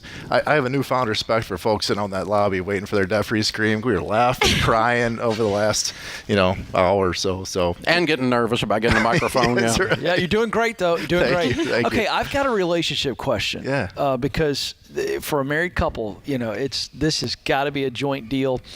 And Alyssa, I love what you said. You said, okay, we go to the diner or wherever you go, and we got 2 pieces of paper, okay? And Alyssa, I love it. You said, well, I wasn't bought in, but I was like, all right, I'm open-minded. Would you speak to the importance of that relationship component if one of the spouses is like, I don't know yet, but giving it a chance? Because that seemed to be really big for you because you saw it. Yeah, I would say, Evan has a lot of crazy ideas, I think. But Go, Evan. this time I was like, this actually sounds like something that would help us in the future. When he brought the ideas to me, I just didn't want to have to do a big life change. I think it's scary. Sure. You all of a sudden, I can't, go get something at the store. I feel like I can't spend money. I didn't want to have to feel guilty about making purchases. Mm-hmm. But when he really showed me, and we started doing it, it was a lot easier than I thought. There was things that we didn't even know where half of our spending was going. Yeah. So when we really wrote it down and having me bought our whole relationship even to the next level, I feel like. We were both on the same page. I do know some people who want to pay off all their debt and they don't have their spouse, bought in. And I said it may not work. Yeah. You really have to have that person that has the same drive as you. We both log our spending, in the app. You both have to be determined to do it. Yeah. Yeah. You weren't resistant, but you just wanted to prove out because he brought you other schemes and scams. Sharon says that. She says, you're scheming and scamming. No, I'm not doing either one. I'm just having a discussion here, woman. A big driving factor, one of the things on that list was she's always wanted to become a stay-at-home mom when we had kids. And, anybody that's ever seen her be a mother will tell you she's built for it. She is the best mother that you'll ever see. And as a result of this program that we stuck to over the last 3 years, we've been able to accomplish that goal for her, and I think that got her on board. Once you start talking like that, there you go. Yeah. That's great. Here's another thing. You made it personal for her. It wasn't just about your big idea and that you got fired up from the book. You tapped into her future, desired future, her dreams. Look at the tears on her. She loves being a mama. I mean, that's what it's about. That's financial peace right there. For sure. Yeah. Good for you. Not to get. I'm hoping I get through without getting emotional like her, but you asked the last debt-free scream, what made it worth it for you, right? There was a situation, we were coming up towards the very end of our journey, and we had our son in daycare. She was working part-time just to make some more money so we could kind of speed this thing along, and again, her whole goal was become a stay-at-home mother. Our second baby was due in a month at this point. Yep. So we're in stork mode, as you guys call it. I think we had like 30 grand sitting in the bank account, and we're just working out the numbers to figure out how we can make this all happen at once. Have the baby debt-free, stay at home, And about a month before we were about to pull our son from daycare, we get a call. It's a great daycare, and we still have friends there to this day that we love talking to on a regular basis, and we'd go back there, But they had a situation where our 2-year-old was left out. They go out to the playground. They left our son out, it was a really short period of time. It was like 5 minutes. He was like hidden on a playhouse where they couldn't see him. Yeah. And, I think about my boy being out there alone and scared. And we had the ability. And they called you and told you about it. They admitted it. Yeah, they called us. It was a regulation put on them by the state, and they stuck to it. We appreciate that, and we're still good friends with the owner of that place. Yeah, well, I mean, everybody makes a mistake, but that goes, okay, done. Yep. I'm done. And because of where we were, you could pull the trigger. Yeah, I got a call at 10 o'clock in the morning. I was at that daycare at 11 taking my son out. He's never gone back. And when people ask Alyssa what she does for a living, and then my son's next to her, he says, I stay home with mommy. It's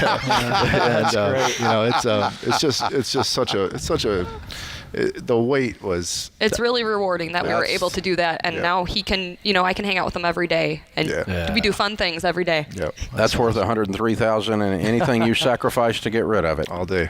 Yeah, that's a check well written right there. Well done, guys. I love it. You guys are amazing. Thank you. You're inspiring. So fun.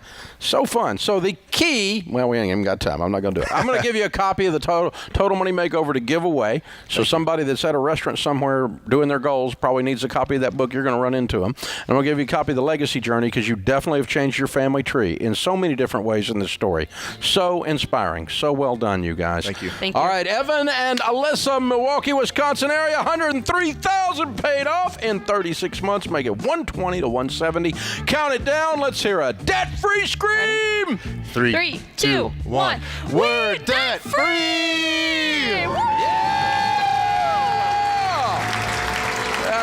Yeah, baby. Woo! You want to stay home with your kiddos? Touchdown. This is the Ramsey Show.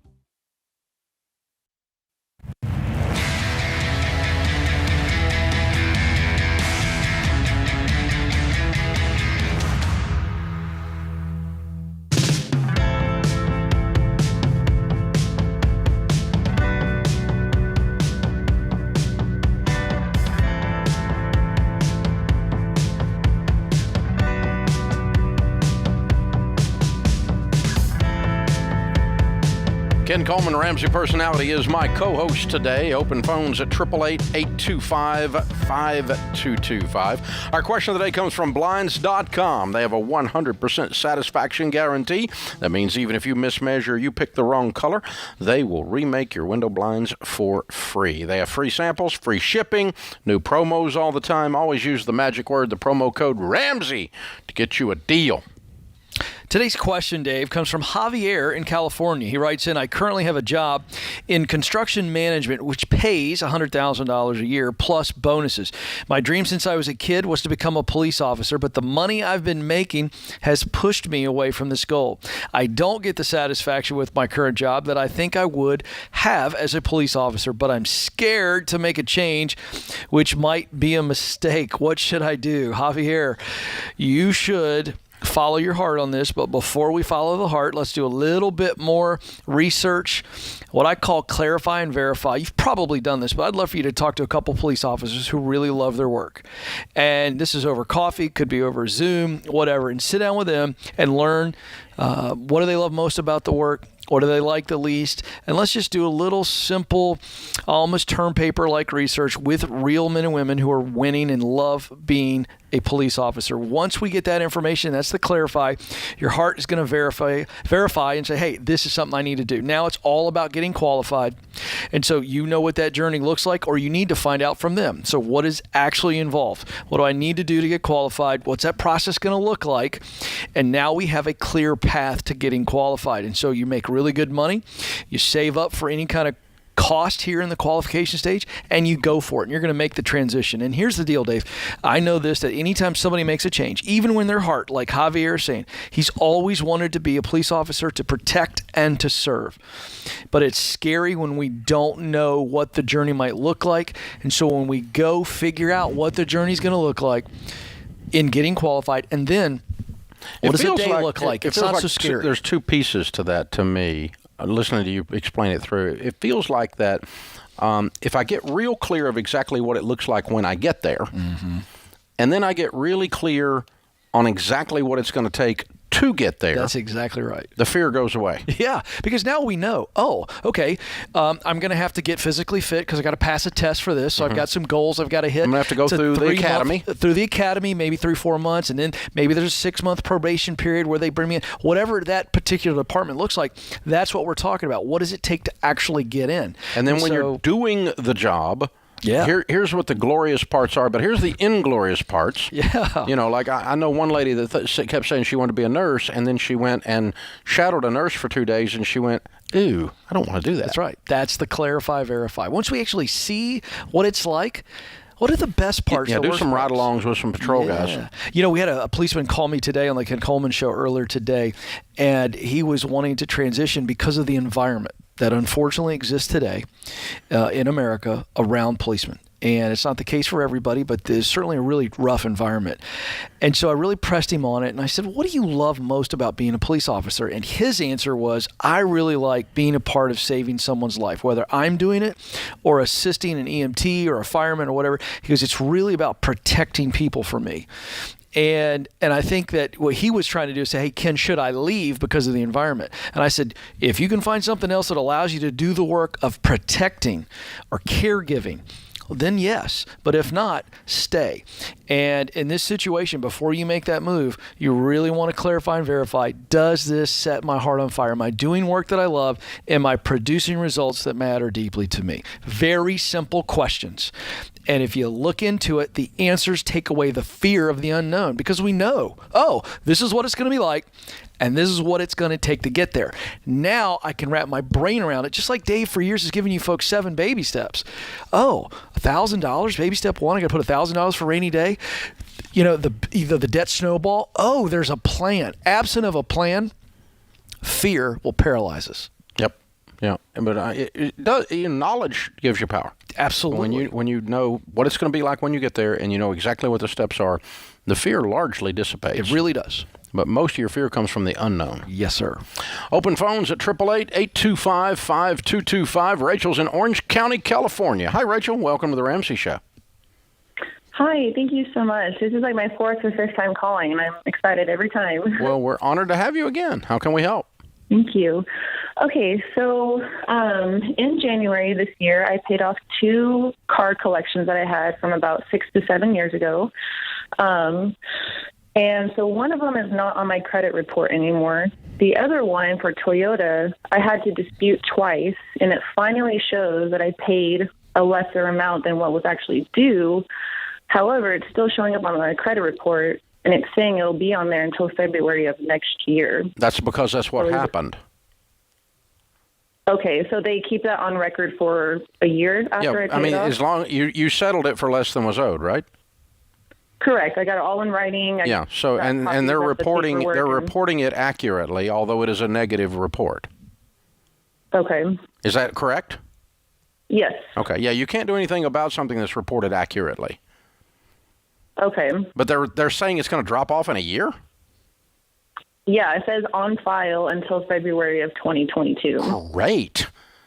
Because but another way they can choose to do it is 7 years from the date of last activity on the account, and the last activity on the account was when you settled it. It could have been 7 years from the other day, but good news is it's about to run out anyway, so it's going to go away. But there's not really anything you can do about it, because you can only dispute things on a credit bureau report that are inaccurate. Correct. And this is accurate, so you're stuck with it. And the great news is it's going to go away automatically in a year anyway, because apparently that's 7 years ago that you had this repo or had the problem or established the account or something, because it's a 7-year rule. The only thing that stays on your credit bureau report longer than 7 years is a Chapter 7 bankruptcy, which will stay on for 10 years. But everything else drops off in 7 years from the date of last activity. And so it literally can be, you pay an old bad bill this week, 7 years from this week it goes off. Yeah. It can be. But apparently sometimes it's up to the creditor as to how they report it, but apparently the creditor here is reporting it from the date the loan was initially made or the date that it went into default or something. Yeah, Rachel, I just want to encourage you. Hey, you're walking out the baby steps, so this isn't going to be a factor for you anyway. Number one, it doesn't stain you. Number two, you don't need it because you're going to pay cash for things. So let this thing, I love the intensity and I love the enthusiasm and the deep passion here, but this is not a big stain that's going to hold you back. It's going to fall off, and you're doing all the right things. Really, really proud of you. Keep after it. Yeah, here's... to Ken's point, and it's not what you were saying, so I'm not correcting you, but I just want our listening audience to hear this clearly. We don't worship at the altar of the great FICO. Right. Your FICO score is an indication of how much money you have borrowed and paid back. It is not an indication of wealth. Let me try that again. Your FICO score is how much. The larger your FICO score, the more you've been playing kissy face with the bank. Or kissy something. And so you got to decide. You're going to play kissy with the bank all the time? You can have a big old FICO score and keep them rich. If you were going to quit borrowing money, your FICO score literally does not matter. You know what my FICO score is? I don't have one. It's 0. Because I haven't borrowed money in decades. Shame on you, Dave. You have not maximized the American way. Yeah. Yes, I have. Yeah. I've got several $100 million that's working out for me. That's right. So this is but you're right. That it doesn't matter. Who cares that it's on there? She's moving on. Yeah. And I think that's a good point. But also a good point to say she's doing really good stuff by watching what's going on with it and getting the proper things on there, the proper things off of there. I did all of that too. Mm-hmm. I wanted to make sure mine was cleaned off because, after I went through a bankruptcy, it stayed on there 10 years. Wow. Yeah. And so, But you know what? I never borrowed money again, so it really didn't come up. That's exactly right. And she never did came it right. up. She got it in writing, the settlement. She's doing everything the right way. Yeah. She's just really cleaning things up. Good for you. Good job, Rachel. Well played. Well played. Ken Coleman, Ramsey Personality, is my co-host this hour. Good hour, Ken. Thank you, sir. Good job, Kelly and Ben in the booth. I am Dave Ramsey, your host. We will be back before you know it.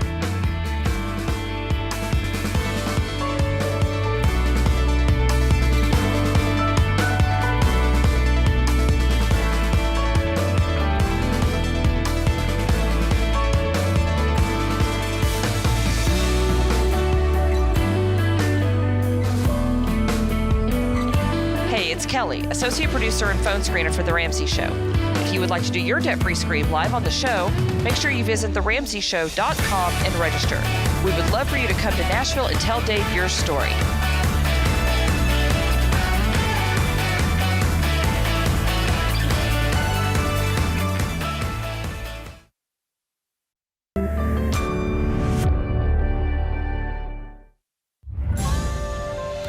This is The Ramsey Show.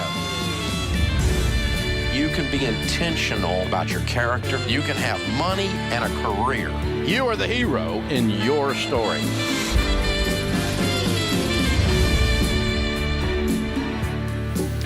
Live from the headquarters of Ramsey Solutions, broadcasting from the Dollar Car Rental Studios, it's The Ramsey Show, where dad is dumb, cash is king, and the paid-off home mortgage has taken the place of the BMW as the status symbol of choice. I'm Dave Ramsey, your host. Ken Coleman, Ramsey Personality, #1 best-selling author of the book The Proximity Principle, is my co-host today as we answer your questions about career, about money, about life, and about life. It's a free call. Some say the advice is worth what you pay for it. The phone number is 888-825-5225. Lee's with us in Cleveland, Ohio. Hi, Lee. How are you? Hi, Dave. I'm well. How are you? Better than I deserve. What's up? Okay, so we recently relocated from Florida to Ohio, and we sold our home in Florida, and we thought we'd be able to buy our house in Cleveland for cash. But with this market, that's proving to be very difficult. We have about $350,000 to $400,000 to spend cash. But should we rent for a year and hope the market at least calms, or should we get a small mortgage? Well, neither one is in the dumb column. Yeah. It's just a matter of for me personally, once I made the decision to never be in debt, it would be very hard for me emotionally to take out a mortgage again. But mathematically, it wouldn't be that big a deal for you. Yeah, and that's what we're thinking. Like, we've worked really hard.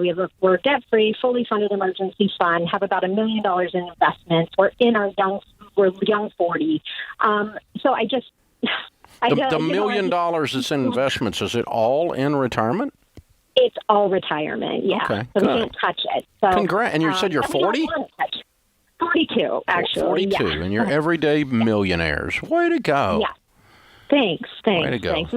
It's been a long road, but it's, you know, I grew up with you, so Yeah. it was an easy road. So Well, we're honored. So your baby steps millionaires then. Good. Okay, Yeah. so Yeah. what wow. So what's your household income?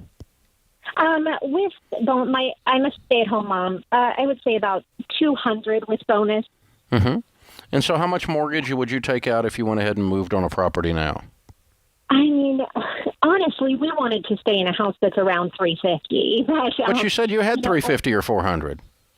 Correct. And that's all, like, I don't want a monstrosity house, but I want a house that's, like, updated in a good neighborhood. And those are, you know, 600, 650 right now. And it just, to me, it also seems a little dumb to spend that kind of money.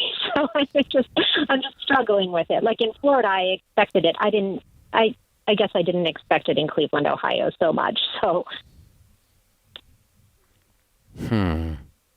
So you'd take out like a $200,000 mortgage. Yeah, probably somewhere around there. And it would take you like 3 years to clear that. Probably, yeah. Yeah. Okay.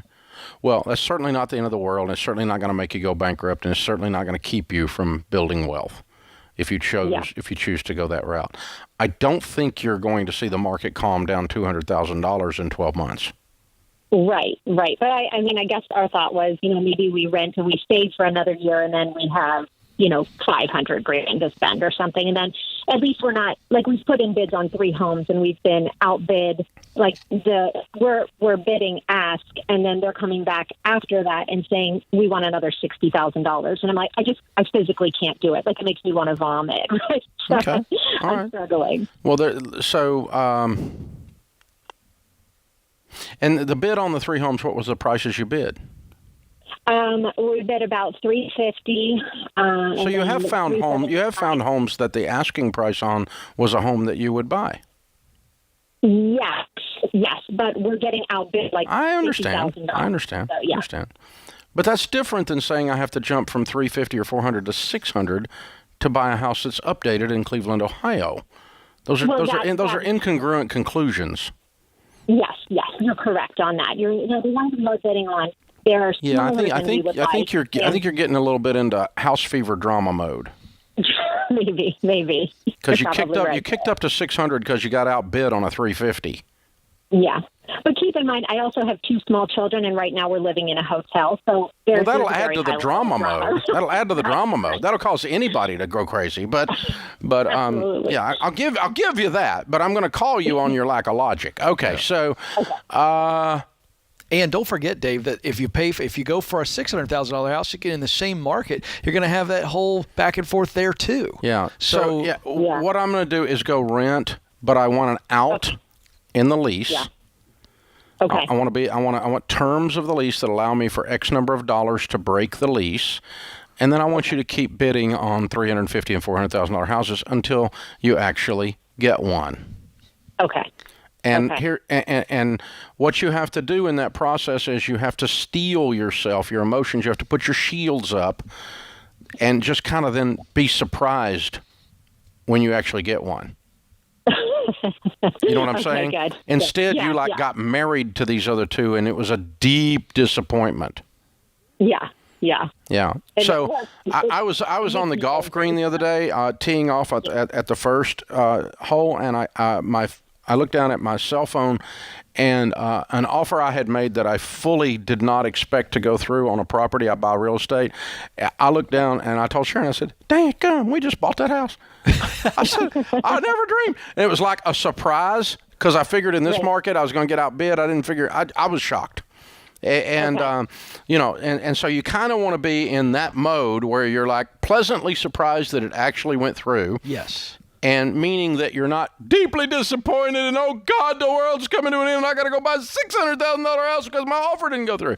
Because you're probably going to continue to see this. Now, I will tell you that the white-hot market probably apexed about 30 days ago. It's still hot, still white-hot. but not as much as it was 30 days ago. We're seeing all kinds of indicators coming back. Now, the different markets have different personalities, and certainly different micro markets within markets even have different personalities. So there might be a neighborhood or two where it's still just going cray-cray, but the 17 offers all over asking price by 50 grand are not happening as much today as they were 30, 45 days ago. Most places. Yeah. Nashville's hot, really hot. Williamson County, where we live outside of Nashville, really hot. But it's slowed down a little bit. Yeah. A little bit. It's not returned to completely normal. It's certainly not bargains everywhere. Nothing like that. But the lumber prices have come down. Building is normalized somewhat. And so the frenzy seems to have peaked in some areas, in most areas. So I'll tell you that sometime in the next 6 months, you're going to find a house you can buy for asking price that you like, that's $350 to $400. That's why I want you to have an out in the lease. I love that practical advice. Takes all the pressure off. You've already negotiated up front on the lease. You got the cash to be able to pay to break the lease. That really takes the pressure off. Now it becomes a game. Yeah, that's fun. And then you're pleasantly surprised when it actually does work. Yeah. This is The Ramsey Show.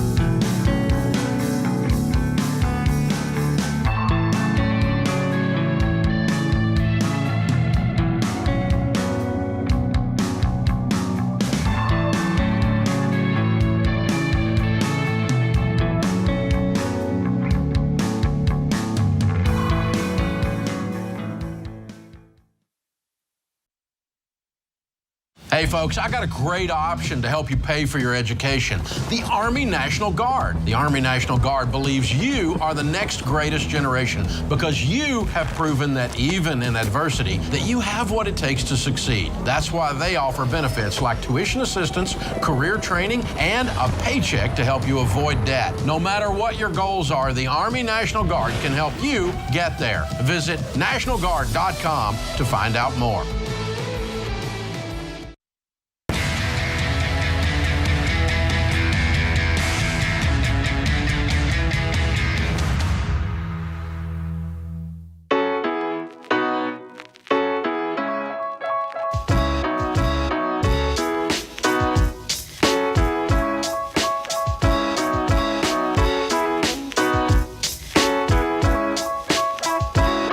Ken Coleman, Ramsey Personality, is my co-host today. Open phones at 888-825-5225. Well, I've heard all the excuses that people have for putting off making a will. I'm busy. It's confusing. It's a downer. It's morbid. It's expensive. If I do a will, I might die. That's my favorite. Yeah. You're going to die. Okay? 100% mortality rate in the human race, okay? We've done detailed research. You're going to die. You need a will. In fact, Ramsey Solutions research team found that 74% of parents don't have a will. Come on, guys. That's not good. It's too important. You need a will to protect your family. Stop putting it off. Get it done. Start with our free will preparation checklist. This guide helps you think through the 7 important areas like naming of guardians, beneficiaries, plus all the little things you hadn't thought of. And once you've gone over the checklist, setting up your actual will only take you about 10 or 15 minutes. Get the guide, the free will preparation checklist, by texting WILL to 33789. And you can start the morbid, uncomfortable conversation. Text WILL to 33789. Give your family peace of mind by getting yourself a will. Mine's so stinking detailed, Ken. We have a meeting once a year to go over all the estate plan with the family and the leadership team here. I call it the Monty Python meeting because we all discuss Dave's death, and I always go, I'm feeling much better. Yeah. It's just a flesh wound. I don't know how you do that. When you tell us that, it's kind of, that has to be weird. It's creepy as crud. Do you, like, multiple times in the meeting remind everybody that you're still in the room? Other people do because it's awkward for them. So like Mark Floyd, our CFO, goes, I don't like talking about this. And he says this every year for 8 years now. I don't like talking about you dying in front of you. And I'm like, well, you're going to talk about me behind my back about dying? I mean, come on, what is the deal? So it's funny. But it is a matter of diligence to get these things in place. Yep. Because if you don't, it costs your family so much heartache. Yeah. Brandon is with us. Brandon's in Tampa, Florida. Hey, Brandon, how are you? Hey, Dave. How you doing today? Better than I deserve. What's up? So I am contemplating switching jobs, and I wanted to give you a little details and see if you can help me to make an informed decision. Okay. So I worked for the same company for 15 years. I love my company, and I think what I like best about my job is I work from home. I have really flexible hours. So one of my kids has special needs. If he's meeting with a therapist, I can take a quick break from work and I can meet with a therapist too. Or if they have a function going on at school, I can meet them at school. And I'm home every night for dinner.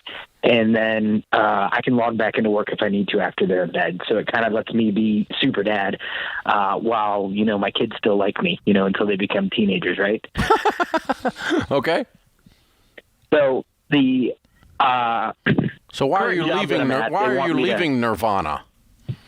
So unless I move to another city, they won't let me apply for other jobs, and they're going to lay me off in the next 3 months to 3 years. Oh, okay. So this is ending. So I kind of Nirvana's ending. Yeah. You got kicked out of the garden. Okay. I will. It's just kind of when do I pull off the Band-Aid? Right. So I found another job that would actually pay me more, and it would have a lot of job security, and it'd be a great job. But it's probably a 2 to 2.5 hour commute a day. Whoa. And it would be a lot of hours, and I wouldn't be home or able to do any of the stuff with my kids. Yeah, that's so a no. that's not super No, we're not appealing to doing. me. You'd have to move, is what you have to do. Yeah. We're not doing a 2.5 I'm not hour willing to commute. move. We're not doing a 2.5 hour commute. That's just asinine. Yeah, you wouldn't last more than 3 months. Your heart's already telling you that's a bad idea. That's just your brain because you've got a little bit of fear and a little bit of pressure. So that's not an option unless you move. And then you said, I'm not willing to move. Why are you not willing to move?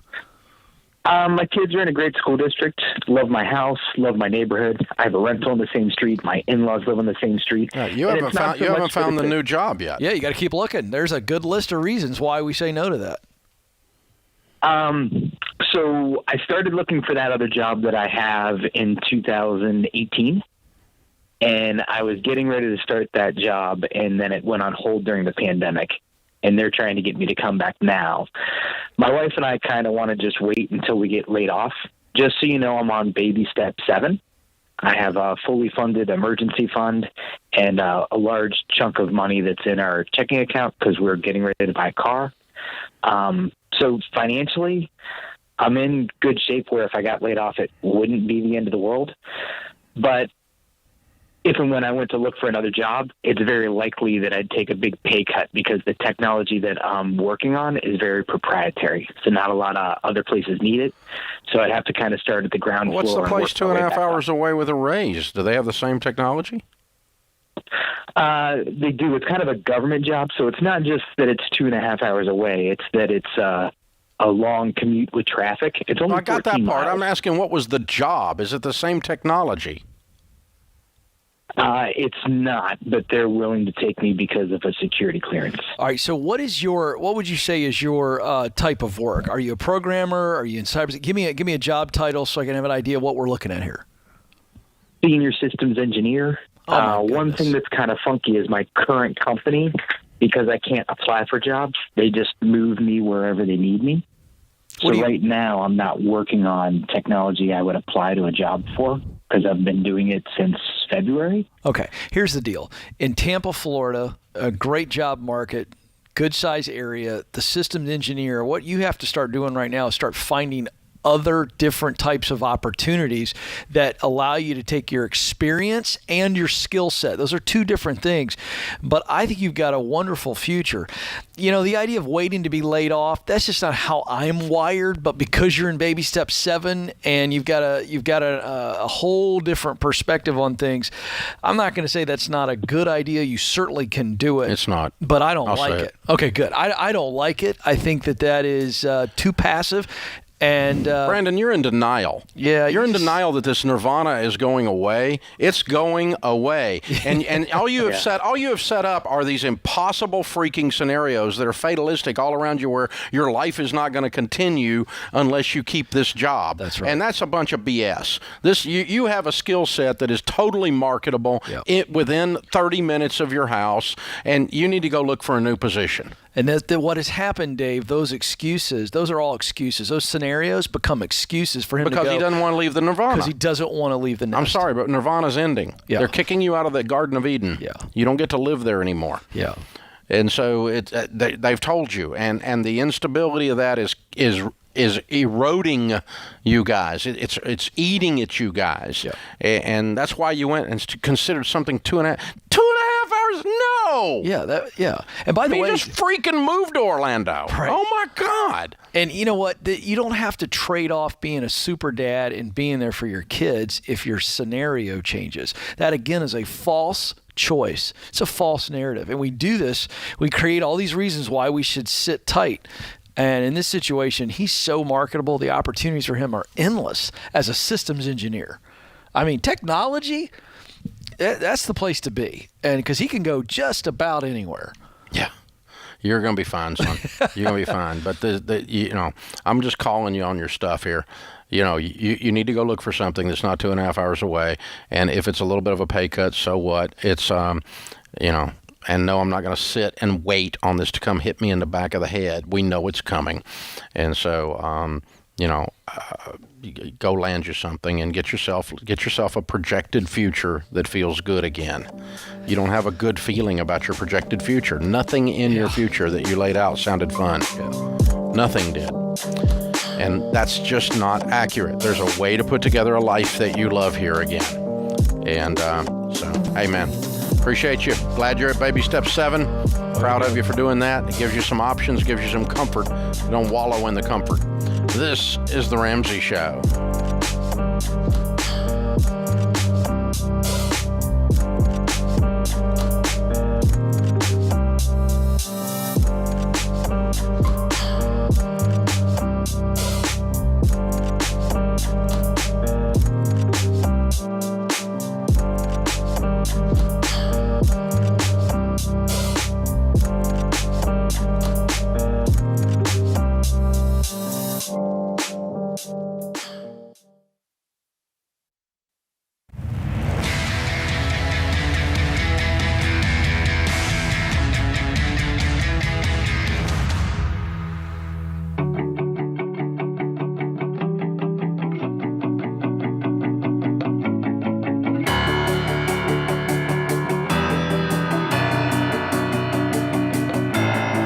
In the lobby of Ramsey Solutions on the debt-free stage, Isabella is here. Hi, Isabella. How are you? Hi, Dave. I'm doing great. Thank you guys for having me today. We're honored to have you. Where do you live? Likewise. I live in Los Angeles, California. Bit of a haul over to Nashville. Welcome. Yes. Good to have you. And how much debt have you paid off, Isabella? I paid off $34,473.82. Awesome. How long did this take you? 12 months. 12 months? And your range of income during that time? It was about 56 and it ended around 60. Cool. Okay. What kind of debt was the $34,000? The majority of my debt was student loans. Okay. And a little bit of credit card. But it was all student loans. What do you do for a living?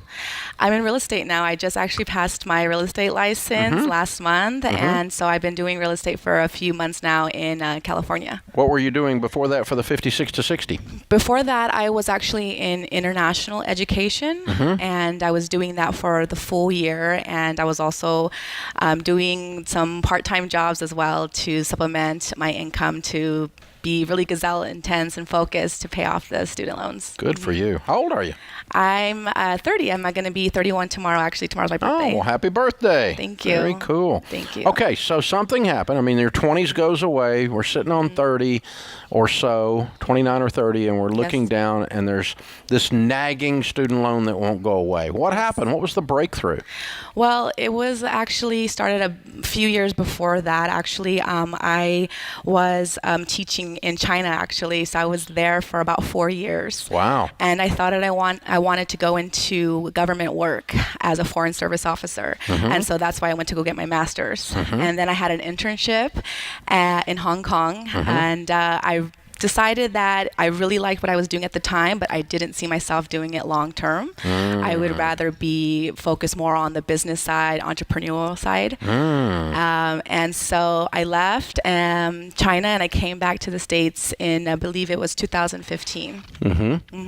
And I really started to get gazelle tense in 2019. Okay.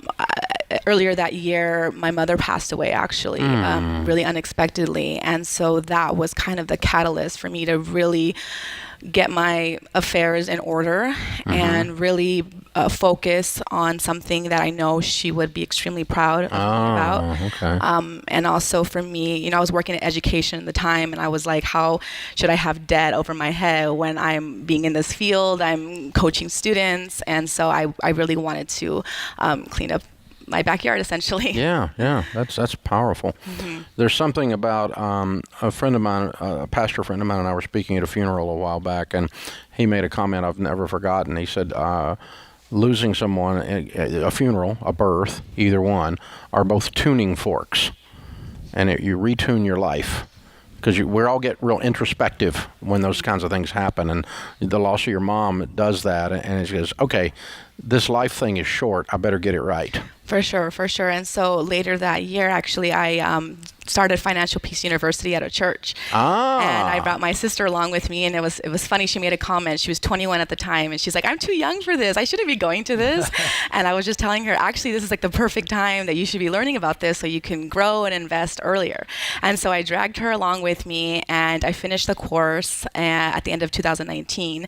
And then in 2020, in March, that's when I got really focused. Yeah. And that's when I was beans and rice and beans. I was doing whatever I could to get out of debt.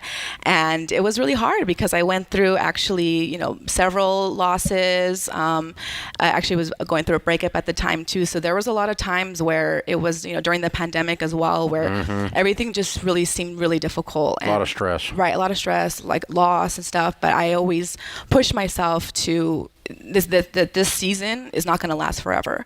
And that's when I would always listen to your podcast. I took a lot of inspiration from other Debt Scream people as well, and listening to your podcast when I would drive to and from work, and that would always keep me focused whenever I just didn't want to work so hard, or times where I just felt like it was kind of insurmountable. Listening to you and other people really was something that kept me focused on the path, for sure. So I want to ask you, how did this, I mean, I love that story, unbelievable grit, so proud of you.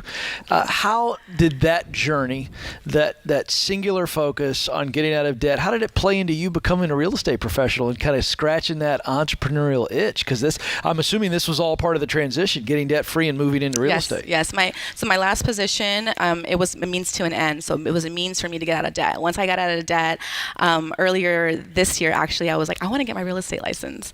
And so it took me 6.5 months from when I started to when I passed to actually get it done. So when I paid off my debt, I was able to, I went online and I filled out the questionnaire for Dave Ramsey to be here to get the debt-free scream. And then after that, I took my real estate exam and I passed. So it was just kind of, everything just kind of happened like a domino effect. So I love this. Dave, this is day job to dream job. Yeah. There's nothing wrong with a day job, right? No. That gets us out of debt, that prepares us while we're getting qualified for the dream job. Great job. Good for you. Now, have you sold your first house yet? I've sold actually 4 already. Whoa, touchdown. How does that feel? It feels amazing. And I actually had like a mid-year review with one of my mentors at my company. And he was saying that, you know, that he's kind of impressed about how quick and I'm learning the ropes. And I told him this was the first time actually I've ever had a job that I felt like matched my personality so well. Yeah, that's great. And it feels great. It's like you make your own schedule. You go in when you want to. You leave when you want to, and your results are reflected on how much effort and how hard you push yourself. Yeah. So. Yeah. Who'd you bring with you? I brought my sister and my father. All right. They heard me all year long. Biggest cheerleaders in your life, huh? Nonstop talking about it. Your dad's he's over there shaking his head. He's proud of you. Yeah. Yes. Very well done. Super. Yeah. Very cool. Yeah. Good stuff. Yeah, it was Good great. stuff. What do you tell people the key to getting out of debt is? I tell people definitely it's consistency,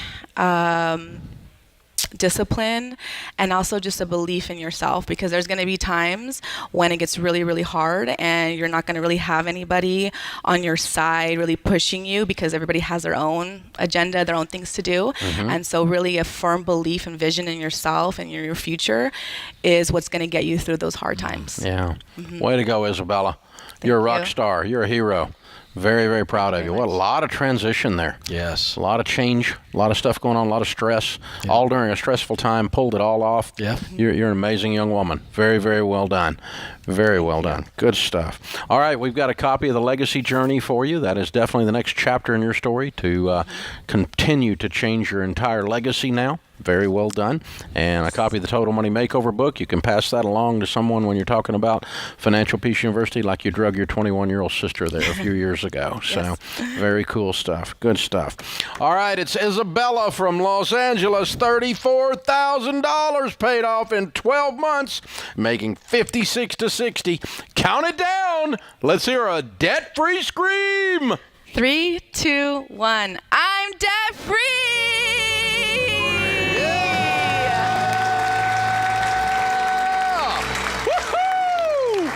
Yeah!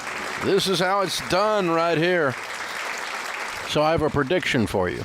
All right. She's going to make over 100 in the real estate business her first year. Oh, yes, for sure. She's going to double her income. Yeah, she's going to crush it. And zoom through the baby steps because of it. Just boom, boom, boom, boom, boom, ticking them off. Just crushing it. Yeah, she's got 2 out of the way. She's relaxed. She's not afraid of hard work. Nope. She's got a poise Yes. and a way she carries herself. She's going to do very, very well in the real estate business. Yeah. It's going to work out very well. But there's something interesting. There's a tie. There always has been between what you do and what I do, the career and the money, right? That the money being right frees you up to do the career. The career being right, making a lot of money, frees you up to go win with your money. That's right. They bounce back and forth between. It's a ping pong, and it works together. That's it. She did it so well. It's the left-right combination. And I just want to tell you, your mama's so proud. I know your dad and your sister are proud, but so is your mama. Amen. Incredible fortitude. Proud of you. Amen. This is The Ramsey Show.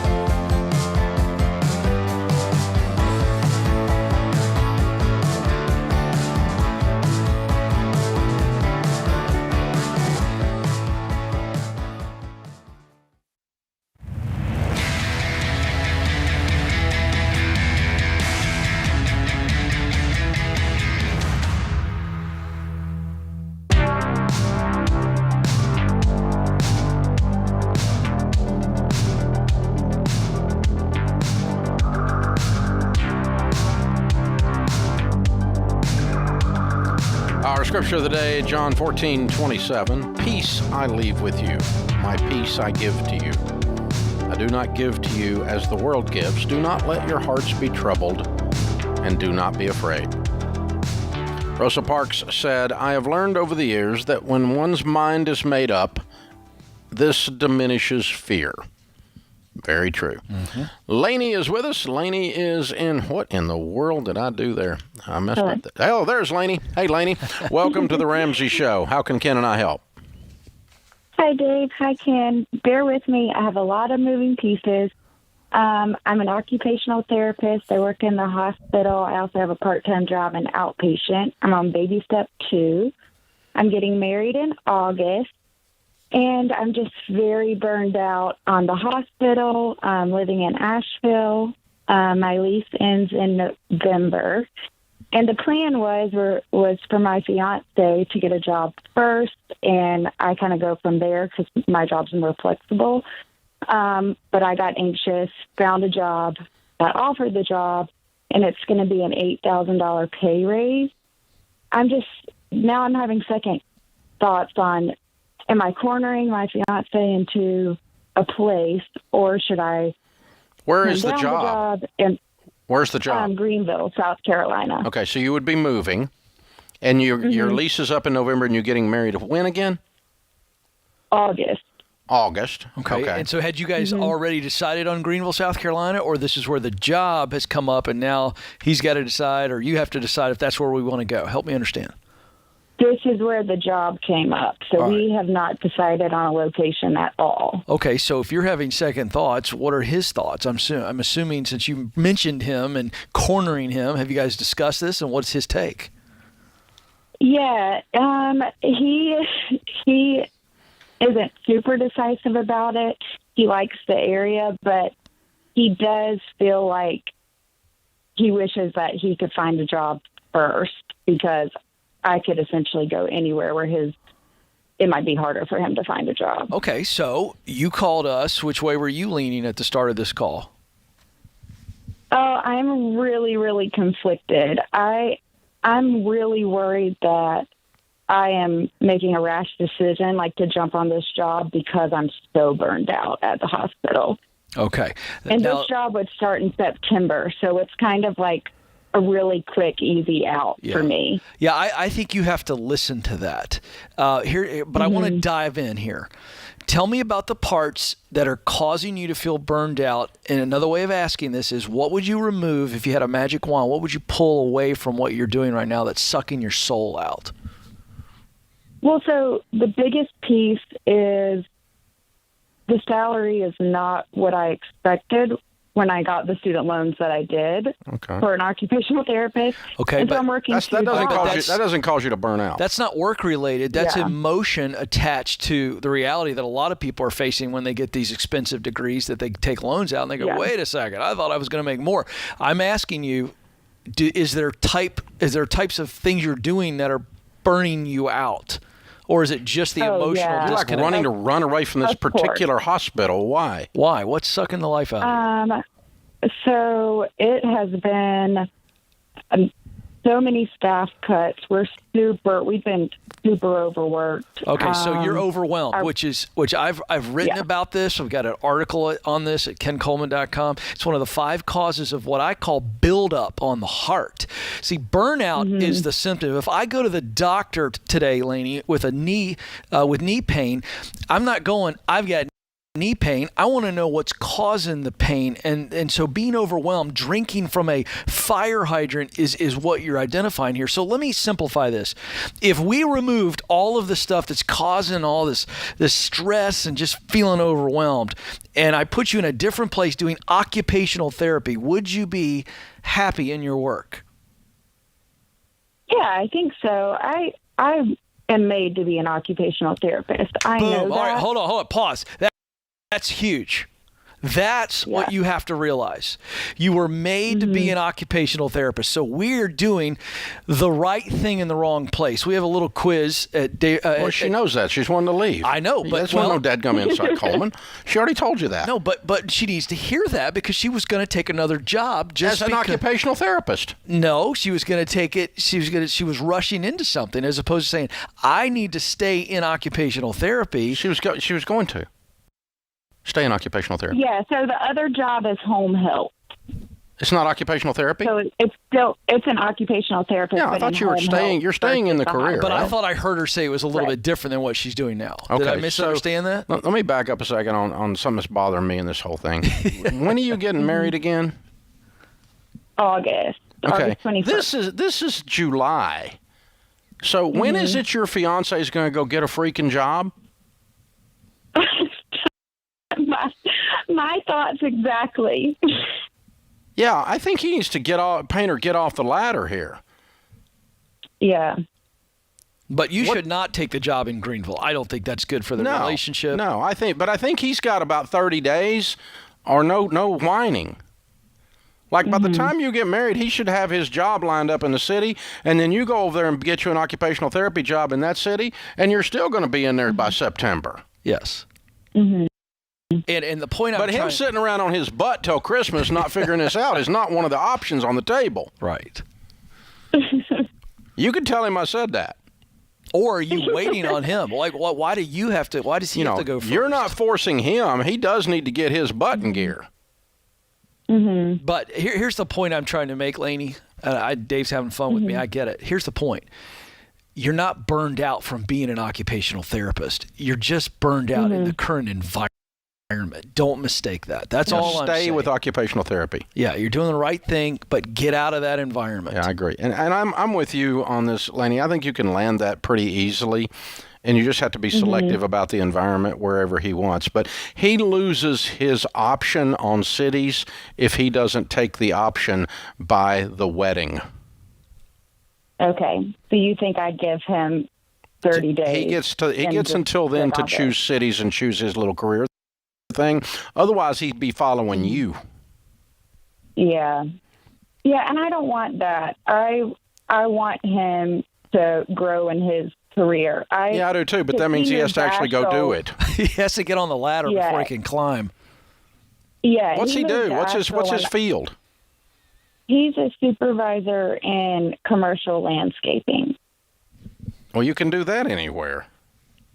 Yeah, I've never heard of a supervisor in landscaping deciding which city he wants to go to. I mean, you guys collectively say that. This is where we want to live. He can go do that anywhere as well. And you can go do occupational therapy anywhere. So let's have a meeting tomorrow night and decide where we want to live.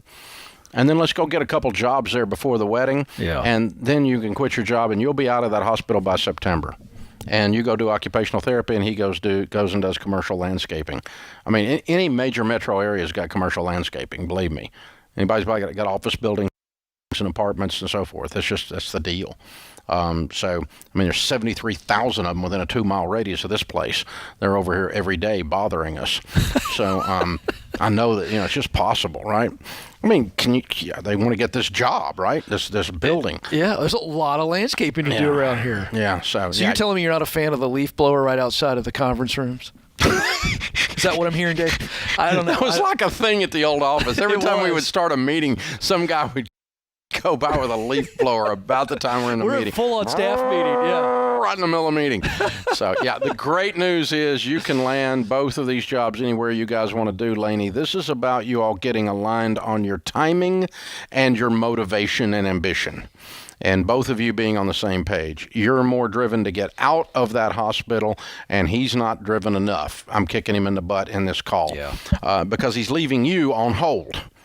And you on hold is driving you bananas, and you're screaming burnout, burnout, burnout. Yeah. And there's really no burnout because you're gone by September. You can survive until September, I promise. Yeah. So you got this, kid. Congratulations on your marriage. It's going to be awesome. You're going to have a great new city picked out by the end of the week. Awesome. It's going to be incredible. Ken, good job. Thank you for having me. Fun stuff. Good job in the booth, guys. I'm Dave Ramsey, your host. We'll be back with you before you know it. In the meantime, remember, there's ultimately only one way to financial peace, and that's to walk daily with the Prince of Peace, Christ Jesus.